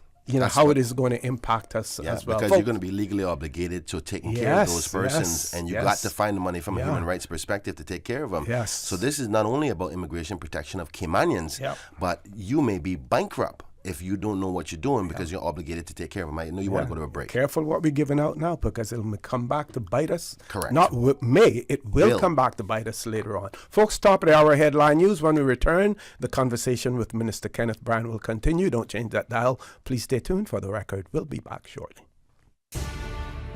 From Radio Cayman's newsroom, this is Headlines. Local, regional, international news. The headline news is brought to you by Kirk Market and Health Services Authority. The public consultation sessions for Plan Cayman, the National Development Plan planning statement, will continue tomorrow at Bordentown Church of God from 7 to 9 p.m. For more information, visit plancayman.ky. U.S. President Joe Biden has said he will respect a jury's decision to find his son guilty of gun crimes after a week-long trial that laid bare a tumultuous time for the family. A 12-person jury found 54-year-old Hunter Biden guilty of lying about his drug use on a form while purchasing a handgun in 2018. He faces possible jail time following the verdict, which marked the first criminal prosecution of a sitting president's child. His conviction on all 3 felony counts comes as President Biden campaigns for re-election in November, and less than 2 weeks after his election, rival Donald Trump was himself convicted of a crime in New York. Denmark has recalled several spicy ramen noodle products by South Korean company Samyang, claiming that the capsaicin levels in them could poison consumers. 3 fiery flavors of the instant ramen line are being withheld: bulldog, 3 times spicy and hot chicken, 2 times spicy and hot chicken stew. Denmark's food agency issued the recall and a warning on Tuesday, urging consumers to abandon the product. Those are your headlines. I'm Karsley Fuller. More news available at www.radiocayman.gov.ky. Check out our social media pages: Facebook, YouTube, X, formerly Twitter, Radio Cayman Headline News.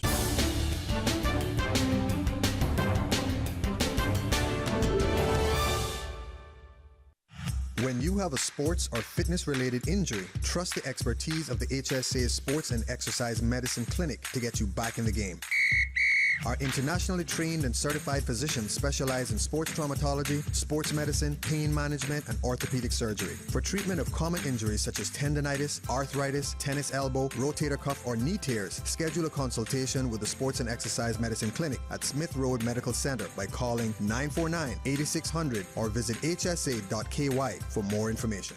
When it comes to weekly meal prep, I trust Kirk Market to provide the best value for quality proteins. The butchers at Kirk Market are super helpful. They always slice my steaks perfectly. Kirk Market has everything I need for healthy and flavorful protein-packed meals. From lean cuts of CAB choice beef, tender CAB prime beef, the juiciest pork, and all-natural hormone-free poultry, to their seafood section with everything from fresh local snapper to omega-3 rich salmon. I choose Kirk Market for the highest quality proteins to support my healthy lifestyle. Kirk Market. Eat well, live well, and discover a world of choice.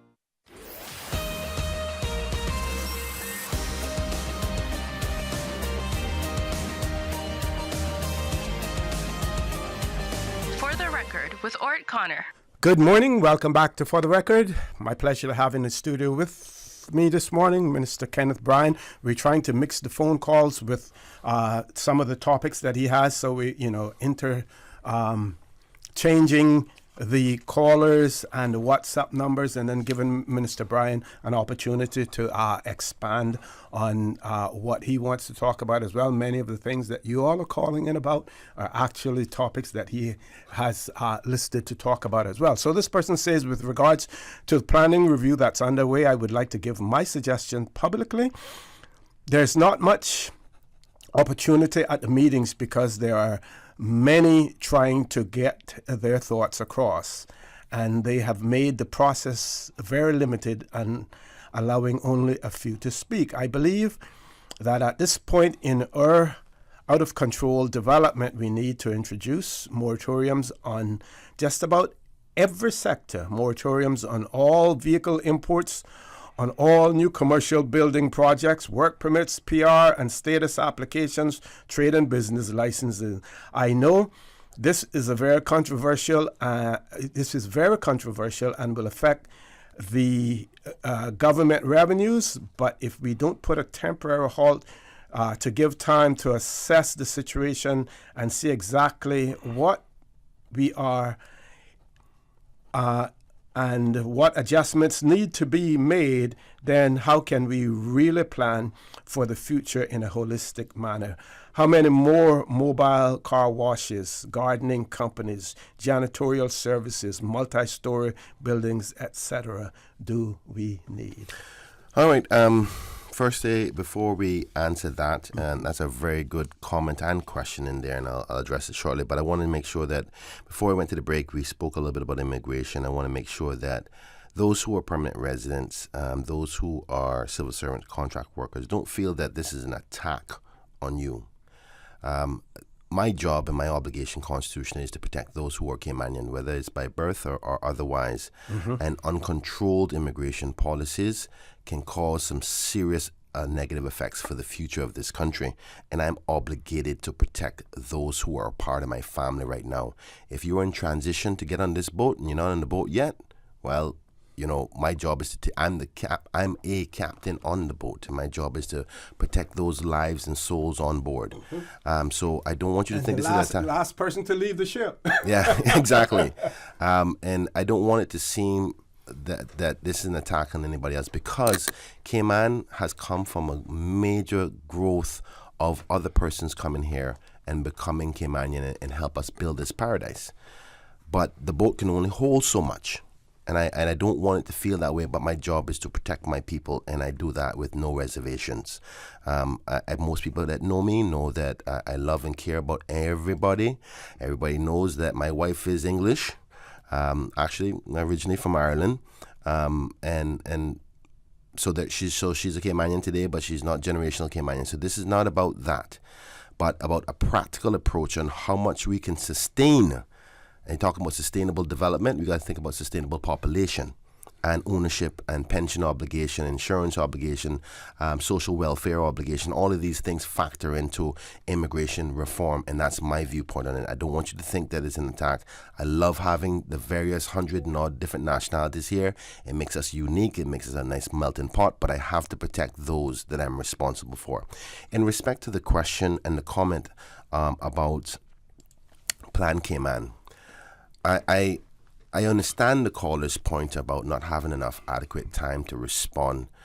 Planning Cayman and the future of development of it in a sustainable way is going to be a very controversial topic, no matter how you twist and turn it. And I'm certain that the ministry and the minister is aware of that. One of the things I must highlight here, and I have to defend the Honorable J.E. Banks in respect to this ministry and planning the future of the growth and development of this country only came over to him after the former Honorable Premier left. I recall many times where the Honorable J.E. Banks said, Premier, can you allow my ministry to deal with it? That planning of where we were going to go for Plan Cayman was with his ministry, sat down for 2 years, did nothing. And I have no reservation saying that. And now that the minister, Honorable Minister J.E. Banks, is trying his endeavor best to do something about it, in a very short period of time, we do have an election around the corner. Everybody knows that, and that's going to be another factor of person's opinions going to be, well, you're doing it because there's election time and so forth. And the minister is trying his endeavor best to have something in place so that people can feel confident that they're going to plan for the future. And I think that it's only a matter of time where we're going to recognize that whoever the next government may be, whether it's us, whether it be a bit of us and some others, or a brand new government altogether, I think the minister's approach is, let me start it and at least have something in play for whoever that may be going forward, because we need to start doing that. But he had to start late, and it wasn't a fault of his own. And you know what? I guess my advice would be with him is that, you know what, give the people enough time as they want to say how they feel, because they've not had the opportunity to talk about the future plans of this country for a long time. And there's going to be a level of frustration. There's going to be a level of comments. And our job is to take the beating, listen to it carefully, take notes, and then go off and come back with a better plan. So yes, there is going to be need more public consultation, and I'm certain that the minister, these are the very first steps. The good thing that I think we should look at is that the minister has started it after not being able to do anything with it at all under the previous premier, and by all means he can get on here and dispute that, but nothing was happening with it for 2.5 years. And only until the chief officer Eric Bush, who's a strong chief officer, and the minister took it by the bull by the horns and said, let's do something. The people need to say something. And to be honest with you, he's taken a hot button issue right before an election, and most politicians will go, oh, I'm not touching that. You know, so I want to give credit where credit is due, and give him the opportunity. Yes, I suggested he add some more meetings on there, hear some more public consultation, but he started, and they will start to amend as they go. But the process has started, and I want us to be open-minded about it.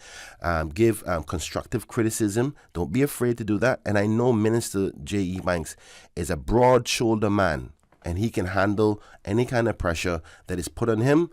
But it has to be within a level of understanding of where he's at now and when it came to him, because I know he's committed to that.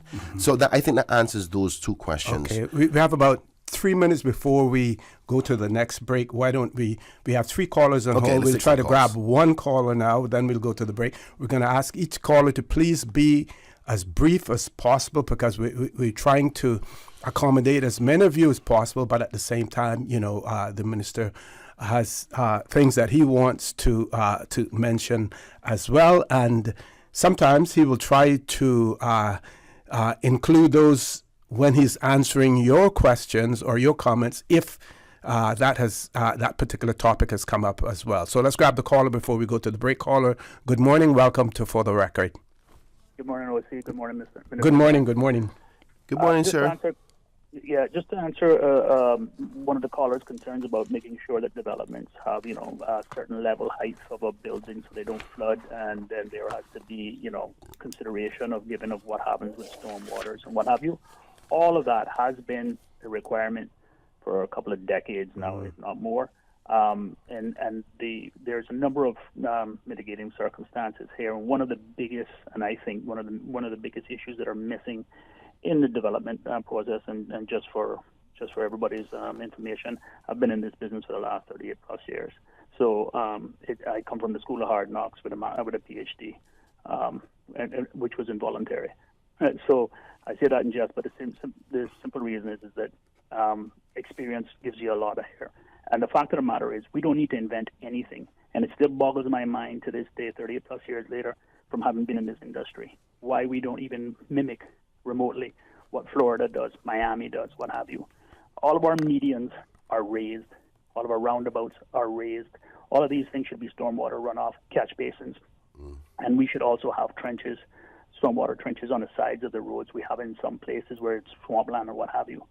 In subdivisions, massive subdivisions are allowed to be cleared and developed without, and now just recently, people have been starting putting in what we call swales around the perimeter. But there's no real qualification in terms of the gallonage. The only development that I've seen so far, and it was done probably 25, 30 years ago, is the crossings in South Sound, where they filled swamp land, but they did not clear pillar to post. They literally created natural ponds, stormwater ponds, so they still had their swamp water around them, so that when it happened, it would go in there. And that's what's happening with South Sound and Randike Gardens now. In the flooding of Linford Pearson bypass, in my estimation, based on ground levels, is that the water ran back from South Sound towards the Linford Pearson because the new subdivisions were installed behind there, so the water goes to the path of least resistance. And then that's coupled by the fact that makeshift drain that they put out to South Sound has not been continuously maintained. And so there's that. And then, Minister Bryan, in terms of immigration, or I should say residencies, what have you, I sat on the PR board in 2006, and I was one of the few lonely, what I was referred to as a-holes, heartless bastards that could not be see the humanity in it. When I said, listen, you keep approving low-income earners to stay here indefinitely and become citizens, you will put a strain on NAU. So said, so done. The chickens are not coming home to roost. They've been home. You go to ESO or go to wherever you want to go and get the number of people who were granted status and find out how many of them are based on that on PR in addition to that massive status grant there. But even if you extract the massive status grant and just do PR, you'd be shocked. And I've never been asked to sit back again because I was too cold-hearted. With that, I leave you all, and I would love to. And Minister J, nobody's perfect, but at least I got to say, I'll give him this. He's grabbing the bull by the horns. And I support him in that regard. We can always all do better, including myself. But I got to tell you, at least something is happening. Wheels are turning, and he's getting a lot of pushback from the bureaucrats as well, and others through lobbying and what have you. But at least he's trying something. Correct. And for that, he'll get my support. With that, I bid you all good day. Thank you very much, caller. We're going to go to the commercial break. Minister, I know you wanted. There are things that you want to talk about, and we'll let the two callers know. Scranton Park, you want to talk about that. You want to talk about the Barbados flight issue, even though that was raised in Public Accounts Committee. And the cruise pair referendum as well. So those are the three things that the minister wants to talk about as well. Two callers on hold. When we return, we'll grab one more caller, then we will go to the minister. I think we should take those two callers. Take the both of them? Yeah, okay. Yeah. So we're going to take those two callers for now, Miss Susan, when we return. And we're going to ask everyone else to hold off until we give you that signal again that we are taking calls. Please stay tuned. For the record, we'll be back shortly. Did you know that you can send money transfers to financial institutions anywhere in Jamaica with JN Money? You mean I can send money straight to my account and cut out the middleman? Yes, that's exactly what I mean. You send your own money to your own account, giving you peace of mind that the money is in your account. JN Money Transfers to Financial Institution is another convenient service offered by JN Money. You can have this done from any JN Money location. Deposit your money straight to your account without the hassle of asking someone to do it for you. JN Money Transfers to Financial Institutions, making life easier. You know who this is? That same old girl that went to Hollywood and Panama? Well, guess what? The fun ain't done yet. Because this year, I'm going to country concerts in Denver. I got kick up my heels in Times Square. I got keep living the dream with Cayman Airways. We so blessed to have them. I tell you what though, this old girl's feeling younger than ever. Make your travel dreams come true with Cayman Airways, offering international non-stop flights from Cayman to New York, Miami, Tampa, Denver, Los Angeles, Panama, Kingston, Mobay, La Ceiba, and Havana. Enjoy free rum punch, free in-flight entertainment, free seat selection, and free meals on select flights. Call 949-2311, contact a travel agent, or visit CaymanAirways.com. When it comes to weekly meal prep, I trust Kirk Market to provide the best value for quality proteins. The butchers at Kirk Market are super helpful. They always slice my steaks perfectly. Kirk Market has everything I need for healthy and flavorful protein-packed meals. From lean cuts of CAB choice beef, tender CAB prime beef, the juiciest pork, and all-natural hormone-free poultry, to their seafood section with everything from fresh local snapper to omega-3 rich salmon. I choose Kirk Market for the highest quality proteins to support my healthy lifestyle. Kirk Market. Eat well, live well, and discover a world of choice. Just in time for summer, it's the sizzling hot appliance sale at Brand Source Home Gallery. Save 25% off all appliances now until the end of June. That's 25% off on all appliances at Brand Source. Don't miss this opportunity to replace aging appliances and get 1 year plus warranty on new appliances. The sizzling hot appliance sale now until the end of June at Brand Source, Dorsey Drive, Industrial Park. Call 623-5000 for details.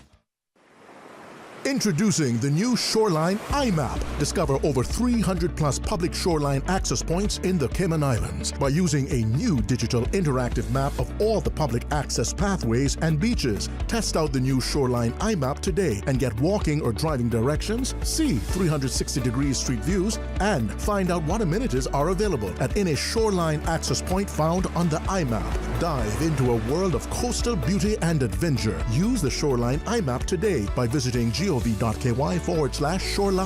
Presented by the Ministry of District Administration and Lands.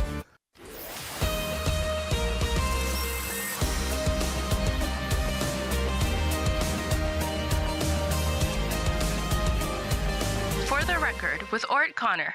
Good morning. Welcome back to For the Record. We have two callers in hold. I believe there was a famous writer that said, brevity is the soul of wit. So we're going to ask each caller to please be as brief as possible. Let's grab the first caller. Good morning. Welcome to For the Record. Good morning. Good morning. Good morning. Okay. Let me speak to... No, I want to talk to the minister about in Palmdale. Yes, ma'am. Okay. Have you been into Palmdale lately? Yes, ma'am. I was there up to yesterday and the day before. Okay. You see, at the corner... One side of Palmdale has drain. The other side doesn't have any. Okay. When it rains since of late, in front of my house, it's flooded. You know where the people walking through? My yard. On the road.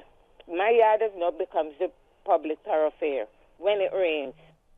So we would like to see something get done with that. Is it a drain or something there? I'm happy to address that, ma'am, and I thank you for calling me. I'm not sure if you have my number, but I'm going to give it to you now. And you're going to give me a call after the show because I'm going to come down there and see it myself today, immediately after this radio station. And I want you, if you're at home, obviously, and show me exactly where they're walking through your property, and I'll get a drain installed at the soonest. And I'll go straight to the minister right afterwards and get it resolved. Okay, give me your number. 926 0005. 005. Okay then. All right, just send me a WhatsApp now while we're on the radio, and I'll store your number throughout the break, okay? You already have my number because you always send in WhatsApp. Okay, so you should have sent me a message and tell me this was going on, because then if I knew that, I would have got it addressed even before today. But we're here now and we know what's going on, so let's get it fixed together, okay? Thank you very much, caller. Next caller, good morning. Welcome to For the Record. Good morning. Good morning. Good morning. How are you? Fine, thank you. Mr. O.C. and Minister Kenneth Bryan. Yes, ma'am. Mr. Kenneth, I text you because it's not everything I really want to discuss over here. Mm-hmm. But I want to get something done towards my business breaking to all my barber tools were stolen, and money that was there to pay somebody. But I haven't worked since because I was in the barber area only. And those are the tools, Babyliss tools that was stolen. That's one point. Mm-hmm. The next point is I would like to see not only the government, but as I spoke with a authority already, to address some situation that is going on into Central Georgetown Police Station. Yeah, because have been here for years and do not wish to see those situations go on any further. Whereas the public most of the public, I can speak for myself, have zero trust in most of these police officers that come up from Jamaica. Those are the ones that really corrupt Georgetown Police Station in their way, in their form that they were operating in Jamaica with. And it is not good. It is not right, because if the public cannot rely on the police, cannot trust them because they lack of integrity, lack of how they articulate themselves, lack of trust, everything, it is really bad, and it's going to stir up things in the community that they cannot control because they are a part of what is happening. Because of leaking out, if somebody make a report, they can't be trusted before they even leave the station, the person know. And I've been going through a lot all these years, and I really want to see something done. Okay, caller. So what you're saying really is that we need to look about restoring trust in the Royal Cayman Islands Police Service for everyone. You have some very good police officers that I respect to the ground. They do not drop them integrity and then all of them work, but it's just a few of the bad ones. And what they are doing is pushing for the young ones that go forth in the corruption and in the dirt in order them come out and they do bad ones in. Okay, caller, thank you very much. I'll just quickly say that I want to thank the caller for calling in. I'm very familiar with the caller, and I think your concerns or your viewpoint on the police service is shared by many. I have had much concern about the percentages of any one nationality other than Caymanian in the police force. So much so every year that they have the annual report of the police service, I ask the question, what are we doing about the percentages of different nationalities other than Caymanians in the police force? Because I think it's a security risk, in my humble opinion, to have any one nationality other than Cayman being so predominant in the police force. I think it would be harsh for me to say that to single out the Jamaican police officers, but there is that growing sentiment in the society about that nationality in the service and the perception of their abilities by way of how they speak to persons and so forth. But that would be wrong for me to do because there's so many good Jamaican police officers there that they will be thrown into the basket, and that wouldn't be fair to them. I think you will have the hiring practices within the police force, which no elected member has responsibility for. We have no control over it. It falls in the hands of the police commissioner, up to the deputy governor, and then the governor. Under our constitution, the MPs have no control over HR-related matters, meaning human resources, hiring, firing, remuneration, and so forth. So I want us to place the responsibility in the right laps in respect to this problem, or perceived problem. I would say it's a problem, but some may say, well, it may be perception-wise, and that's their defense. So to hold anybody accountable in respect to this, what we see as an issue is the governor's office, the deputy governor's office, and the police commissioner, because I honestly have exhausted all efforts within my constitutional power as an MP and even as a cabinet minister in respect to questioning the percentages of particular types of officers. It could be Japanese officers. I don't think we should have over 30% of our police force with Japanese nationals. And it's not picking on the Jamaican nationals, but I think it's a security risk. I think there needs to be a better balance. They were promised to do a better balance and rectify this from when I was in opposition. And year after I see the report, the percentages are still the same, and they have done nothing about it. So I can only say to you that if the public feels strong enough about this, they need to write to the governor's office and demand changes in the hiring practices. And I know the new police commissioner is a Caymanian, and he has a lot of weight on his shoulders, but he has to understand that the public feels this way about this matter.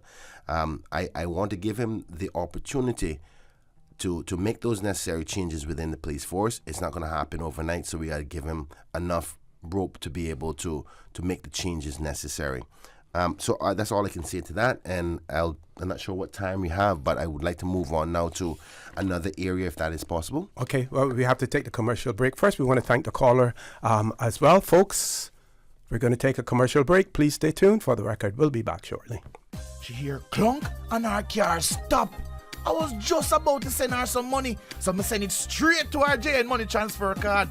It cost me less, and perhaps she use the card, pay the garage right away. She'll get discount through the JN Rewards program in Jamaica. This card make things easy. You can even get funds at any multi-link ATM. JN Money Transfer Card. Fast, affordable, convenient. Tell your loved ones in Jamaica about it. Sign up is free. At Doctors Hospital, we know life happens, and usually when you least expect it. So when unexpected medical issues arise, you need quality care close to home. Located in the heart of Georgetown, our accomplished team of physicians and medical staff treat minor urgent conditions such as migraines, chest and abdominal pain, shortness of breath, burns, broken bones, open wounds, and more. 24 hours, 7 days a week with no appointment necessary. Peace of mind is important when life happens. At Doctors Hospital, we're always here just for you. Need to speak to someone? Call 949-6066. At Kirk's Home Center, we can make your life much better. We got it all together. We got a great deal in store for you. From cookware to stereos, from power tools to plumbing supplies. Yeah, we got the best goods with the best price and a service to make you smile. At Kirk's Home Center, we got a great deal in store for you. Workforce Opportunities and Residency Cayman, WORC, advises customers that their customer care services have moved to Artemis House, located at 67 4th Street, Georgetown. Visit us at the new location for services relating to payments, application submissions, and endorsement stamps. Call us at 945-9672 or visit WORC.ky to learn more.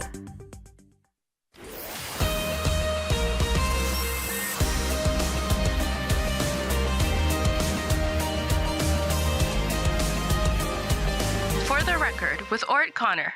Good morning. Welcome back to For the Record. My pleasure to have in the studio with me Minister Kenneth Bryan. Very quickly before I pass the mic over to him, we had a belated birthday greeting going out to Amos Lee from her husband, children, mother, brother, and her sister, all wishing her a wonderful day as well. If it seems as if I may have repeated this, my apologies, but want to make sure that we get it across. Miss Amy Slee celebrating her birthday, and those greetings coming from her husband, children, mother, and brother and sister as well. Minister, over to you. Thank you so much, OC. And the next half an hour, we're going to try to get over the Barbados flight cruise and Central Scranton Park. So let me get to Central Scranton Park quickly, because that'll take a couple of sentences.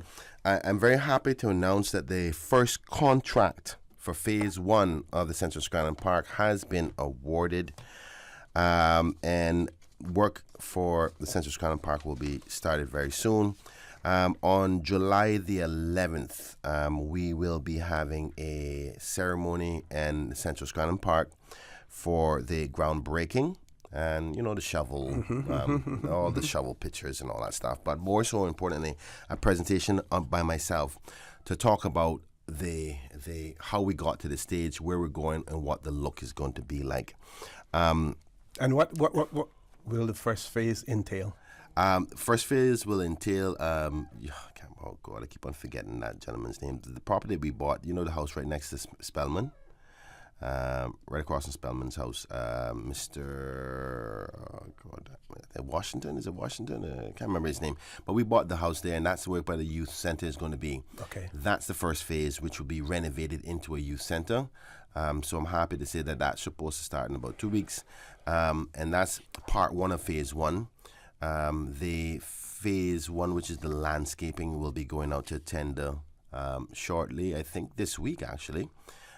So companies who are interested in doing the contract for that will be able to see that on Bonfire.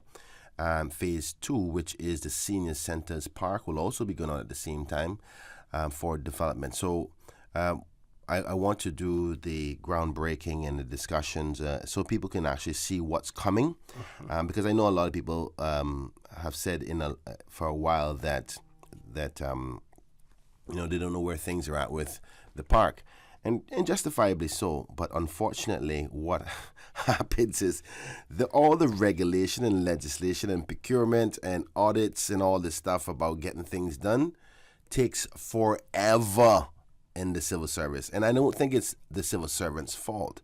I think the bureaucracy and the red tape that we've put in the mechanisms for accountability, which is necessary. But boy, there's a lot of hurdles you got to go through just to get one thing done. So I feel sorry for homeowners out there who has to plan and build anything, because trust me, it is a headache. But thankfully, one of my biggest goals in my life as an MP was to commit to this Central Scranton Park that has been a request of the people of Central and Georgetown, period, for over 20 years. I think about the Ramon family, particularly that of Mr. Dale Ramon and the committee who has been working for years on years on years on getting this done. And I promise to bring this home if it's the last thing I do, and that regardless of what the election calls, and if the good people bring me back, that'd be great. And if I'm a part of the government or not, I just want to be able to deliver what I promised that I would. If you can't do that, then people question your ability to represent them. So I'm very happy about this, and more news will be coming out. So I'll drop that there because we don't have much more time. In respect to the Barbados flights, I'm so glad the Public Accounts Committee happened last week, because what sadly has happened, and I encourage anybody to Google, check Loop News, check Radio, check Cayman Compass. I think Cayman Mile Road has done something as well. News Service, Cayman News Service. Cayman News Service have now, as a result of the Public Accounts Committee, shown that actually the Barbados flight was good for the Cayman Islands. Sadly, because of a lot of politics and silliness, the flight will now end at the end of July. We ultimately had a service that was requested from the Barbados government, knowing that we had our own airline. Could we facilitate services from Cayman Islands to Barbados that would connect on our LA flight? So a person can get from the west coast of America to Barbados seamlessly. Obviously, as the minister responsible for the area, when I went to Barbados, Mia Motley met with me and asked if we would facilitate. I said, listen, as long as it doesn't affect my people in a negative way, it doesn't affect our routes in any negative way, we are happy to comply, because it would be able to bring some revenue to the government. So I left it with the team, the board, and the CEO at Cayman Airways that came up with the best contract ever. But unfortunately, we couldn't talk about the contract because proprietary information. So you may remember when I had the press conference, I said to the people, don't worry, we will not lose anything on this. But that's all I can say. Anyway, politics continued to be the way it is. Oh, there's not many people on the plane and the flights are running empty. And what is the minister? This is opposition. And they were here on this show just up to last week, Wednesday. Was it last week, Wednesday, or Wednesday before that? I think Wednesday before that. Talking about I need to, be held accountable for this flight and the failure of it. The reason why the flight failed is because of their negativity. We had a flight almost practically guaranteed to cover costs plus profits, and I can't say how much until the contract is over, right? Guaranteed, basically a chartered flight to Barbados every week. And as a result of their negativity and the news getting across the region, the minister over there was pressured. And because obviously he now has to account to say, well, you paying for a flight on another airline and it's not performing in the numbers. But who are the beneficiaries of that? Us.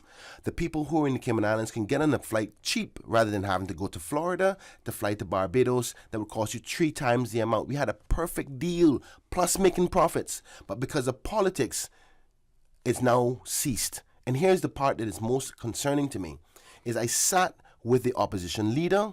I sat with the former Minister of Tourism in December of last year while we were doing the budget, because I know how the politics works.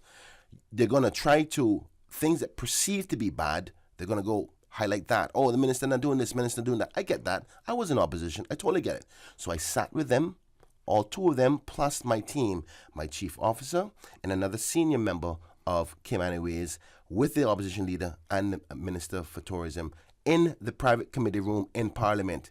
I said, listen, you're members of Parliament. You said former Minister of Tourism, Moses Colonel and Roy McTaggart. Because they're members of Parliament, I had the legal opportunity to sit with them and give them the proprietary information. I said, listen, please don't make this a big deal. I can't talk about it. I can't expose the circumstances due to the contract, but here's the goods. Cayman is winning out of this. Nope. They took the information and, I didn't know. And they still played politics from December till now. You see that they released a video just about 3 weeks ago talking about the failings and the losses of it. And that's when politics gets in the way of the opportunities for the people. Now, the people who wanted to go to Barbados to see the Eastern Caribbean islands, if they ever want to go there or go for a cruise or anybody from that side want to come here, now they'd have to pay 3 times the amount. We had a risk-free opportunity, and they couldn't just leave it alone, but they want to get politics in the way. So anybody from the Eastern Caribbean who can't go home for crop over, all the Trinidadians, all the Bajans, all the St. Lucians, all of those who had planned to take advantage of that, you can thank the opposition for their negativity. Because I've had the ministers from over there calling me saying, Kenneth, what's happening in Cayman? Why are the people so upset about it? Which caused problems for them, which ultimately caused them to take the clause within the contract to say we're not going to go forward. That's what negative politics, even I can understand if they didn't know the information.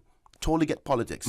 But I intentionally, strategically, because I was an opposition member, I know how it works, I said, guys, please, let's not play political football with this. Here's the truth.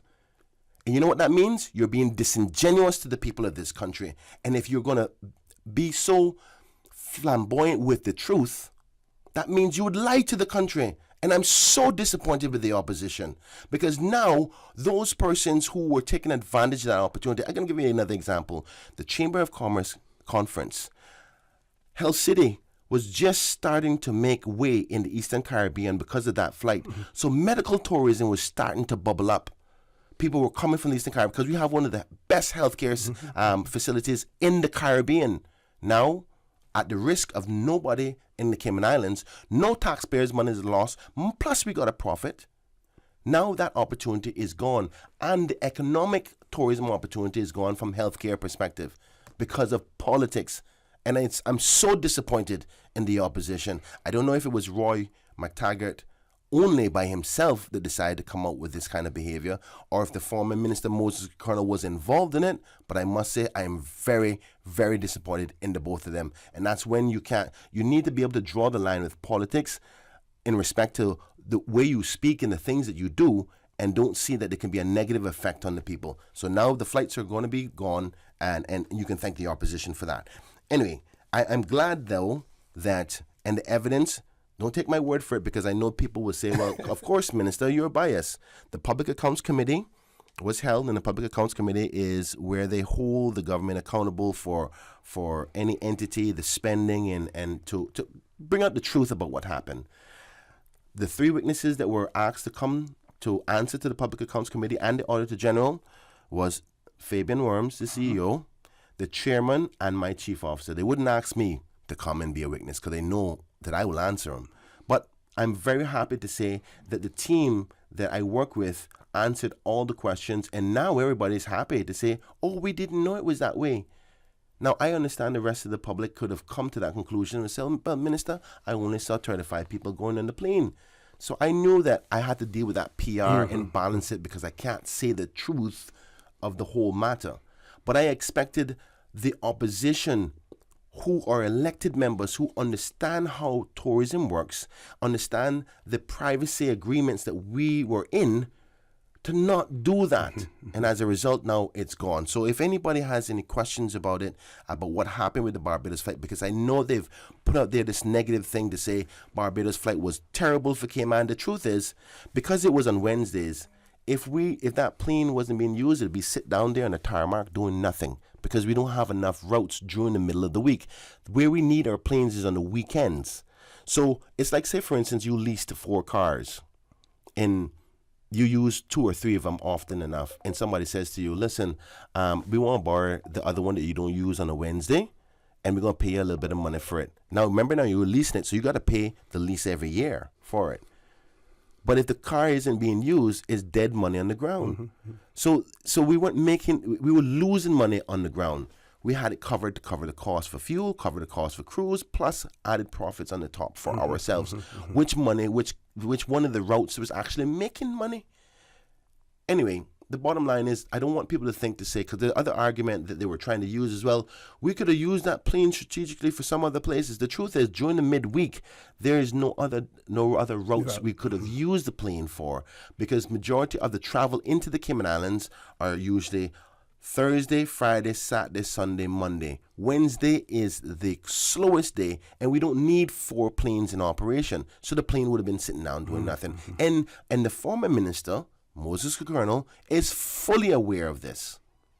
And the leader of opposition is fully aware of this, because we told them, but they still was deceitful with the public with the information, and I am disappointed in them, because they led the country to believe that we were losing out and that we could have used the planes elsewhere. And now that once the route is done, you're going to see the plane every Wednesday sitting down on the tarmac doing nothing, when the good people of this country could have benefited from it, not only from a financial perspective, but an opportunity perspective, as well as a medical tourism perspective. So I want the public to know that. Okay, I so know we're going to take a break. When we return, we're going to talk about the cruise pair referendum as well. Folks, don't change that dial. Please stay tuned for the record. We'll be back shortly. At Doctors Hospital, we know life happens, and usually when you least expect it. So when unexpected medical issues arise, you need quality care close to home. Located in the heart of Georgetown, our accomplished team of physicians and medical staff treat minor urgent conditions such as migraines, chest and abdominal pain, shortness of breath, burns, broken bones, open wounds, and more. 24 hours, 7 days a week with no appointment necessary. Peace of mind is important when life happens. At Doctors Hospital, we're always here just for you. Need to speak to someone? Call 949-6066.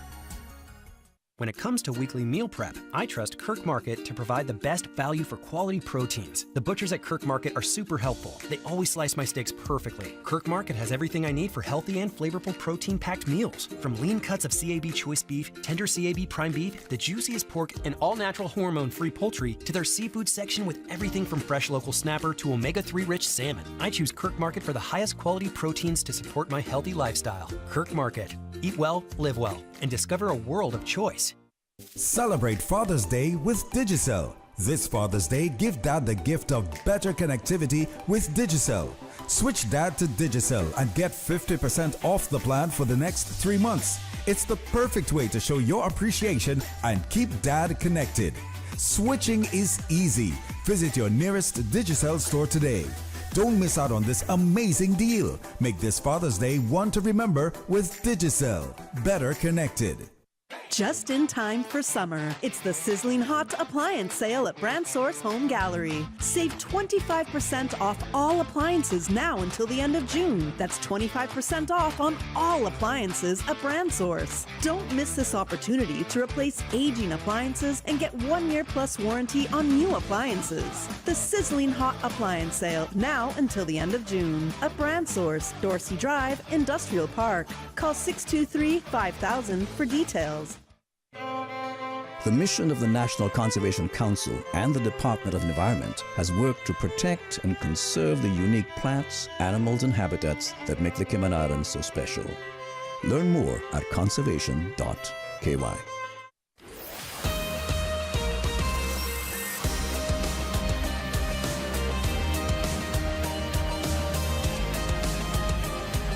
For the Record with Orrett Connor.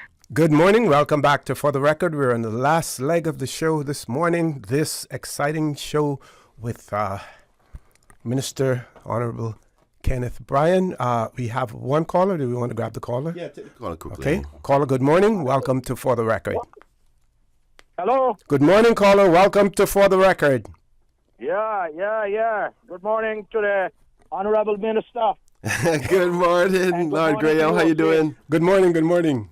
I'm good. Just to take up on what Ville and Thompson 80 touched on too, immigration reform. And I know, Minister, that you were sort of instrumental in that in a way where you even put up a big billboard that got you into a little hot water, right? So it might be a warning to you and to whoever. I know it don't come under your portfolio, but you better be instrumental in making sure that this immigration reform come to fruition, because if not, we got to hold all of you accountable. Rollover policy, time limit on that, coming down. The way we give out status have to change. Matter of fact, there should only be inheritance and spouse. Keep them on PR. Use it as a sort of income. And also time limit on government employees. You can't be talking out two sides of your mouth. What good for the goose is good for the gander. You can't tell private sector they got high rollover, and then as soon as the rollover coming to an end, or when it's up almost for rollover, they run and get a job in government. You can't do that. You all have to also establish a rollover policy in government. You got people that are not Caymanians that are in government, and they're all 70 and 80 years old. Yeah, you're laughing. I ain't no laughing. I better get this thing done. If not, I'm campaigning. Whenever you launch your campaign, I'm launching mine. Fair enough. Not that I want to be elected, because I don't believe in me being elected. I think that I'm popular and got enough and got a love for Cayman. I should just be appointed. As premier. I agree. I just want to quickly, I don't want you to hang up. I just want to quickly say I'm not agree. hanging up. Okay, fair enough. Good. You know, our relationship is close, and I agree with a lot of what you say. I felt the rock this morning, almost hit your house. You know how I feel about these matters, but it's important that the public also are aware of the structure of our governance model and what the governor's office and the deputy governor's office have in respect to this. There's going to be this, do you see this transition about the rollover for civil servants is going to be a very interesting transition. And I think the country needs to pay very close attention and remember that we're an overseas territory. Keep a close eye on your constitution and the constructs of it. Because I want you to understand where I'm coming from, because I'm not only saying this to you, because me and you could talk this separately, but I'm doing this because I want the country to hear, and I want the civil service to hear, and I want my voting public to hear. The Constitution talks about Section 55 with HR-related matters upon which the politicians cannot talk or control. Now, the laws also have for the civil service not to be exposed to rollover policy, and we're trying to change that. There's going to come with some risk and some reward. I think more reward than risk. And there's going to be a position that they're going to come and they're going to say, oh, if you do this, the loss of concerns of losing all of these employees and that employees. My job is to protect those that are on my boat called Cayman. And that's my job as a leader. So prepare for it. The other part that we also need to remember, the Constitution allows us to discriminate when it comes to immigration matters. So be prepared for the onslaught of information that they're going to try to present. And I say they, I'm not going to say who. But when they come, be ready for it. Because I agree with you, the government is standing firm on this position in respect to the civil service, because it's not because the persons who are hired that are non-Caymanian now are not great people. We love them. They work very hard. But this is about putting in the right structures to protect this country's future. And I think many of them will understand and respect that position, because they would expect the same thing back at home. And if we don't protect it, we're going to lose the economic opportunity and the dream that is called Cayman if we don't do so now. So we're committed to that. I hear you about the campaigning, and I would agree with you. Anybody who's not taking this serious moving forward deserve to be campaigned against. I'm telling you that right now, and I'm the representative for Georgetown Central before I'm the cabinet minister, and my colleagues know how I feel about that. So I want you to know that I am committed to that. I think it's fair to say that the government that I'm a part of has indicated that they are bringing those changes. Now, I want you to be a little bit patient with us, and you'll see some of those changes coming to Parliament in short order. Okay. Lord Graham, very quickly, give you a final comment, because we want to talk about the cruise ship referendum before we go off air as well. Constitution instead allow us to be prejudiced. I know that. And listen now, we'll see. Look at one of the biggest country landmass in the Western Hemisphere is Canada. Look what they just done. Yeah. Canada have implemented where outsiders cannot come in and buy property no longer. Gray, get the people together. The only thing that politicians listen to, and I can tell you because I know a politician very close, I see him every morning when I wake up, they listen to the public pressure. If the people are fed up and they want immigration reform, say so. Tell every politician you see, including me, and it will change. I promise you that, because they all want to be re-elected. I'm so often on OC's show I know. that I think OC try to limit me now. But be like a broken record. The other day I was your best friend. Yeah. Some have got short memory. Well, we see what's happening in Europe now. Wait until the right, the far right. We see that they're winning. They won in the the European parliamentary elections. They won in there. And we see Macron now very quickly call elections. We see what's happening in Italy. Immigration. If the far right takes a hold there. Lord Graham, thank you very much. Minister Bryan, cruise ship referendum. Yes, I'm not going to be able to cover this in the 5 minutes, so I'm going to encourage persons. I don't normally do this, but I'm going to encourage persons to go to a media house, Cayman Compass, Google it online. The story's heading is Bryan presses for referendum to decide future of cruise tourism. And the reason why I'm sending you there is because it goes into the details of my viewpoints and the future and what the realities are of the current cruise situation. So it'll give you an opportunity to really read in depth. I think it was a very fair and balanced approach. And bottom line is, OC, we have been given indication that cruise numbers are going to continue to decline. Even the former government, the Progressives, when they were trying to build the pier, told us that. And I think the pandemic sped it up because with the lockdown, they had more free time to speed up that journey and that transition into the bigger ships. And I'll be honest with you, OC, I've done everything I possibly can to convince the cruise lines to increase their numbers. And they said, Kenneth, we like you. You're a very energetic young man who's brought a lot to the Caribbean tourism. But this isn't about Cayman. Cayman is loved.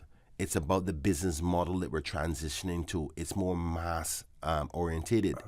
And as much as we love Cayman, we're not going to come to Cayman to lose money.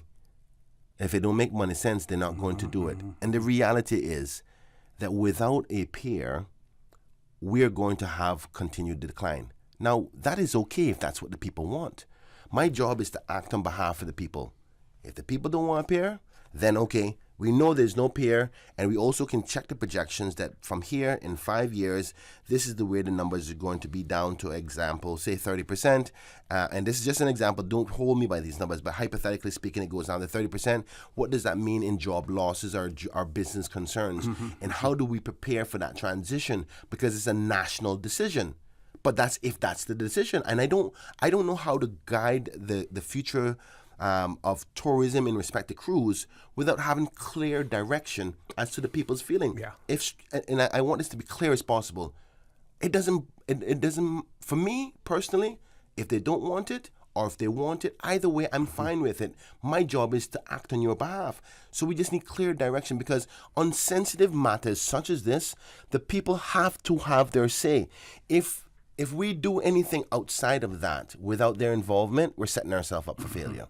That's exactly what happened to the last administration. They said, oh, we're going to do this, and they had no consultation with the public. Let me rephrase that. They had consultation, but they didn't ask them whether they wanted it or not. And of course, there was a lot of politics played during that period of time from special interests, as well as those who wanted to run and win the election, all kinds of different things. So the country was plastered with all kinds of misleading information and factual information as well, and could not decipher. And nobody knows what the majority felt. Now, I just can't remember how the saying goes, but the loudest voice sometimes seems like the majority. But the silent majority, there's a silent voice out there that I don't think got a chance to have their say. And they were looking forward to a referendum to say, you know what, I can make my own decision and I want to have my say. And I think that it was sad that we didn't take that opportunity when it was a people's initiated referendum to execute it, even though there is a benefit for it not happening, because the viewpoint then and the viewpoint today with the realities that we're now down to 63% in cruises would probably be different. So I think that this is a perfect opportunity for us to take a stock check.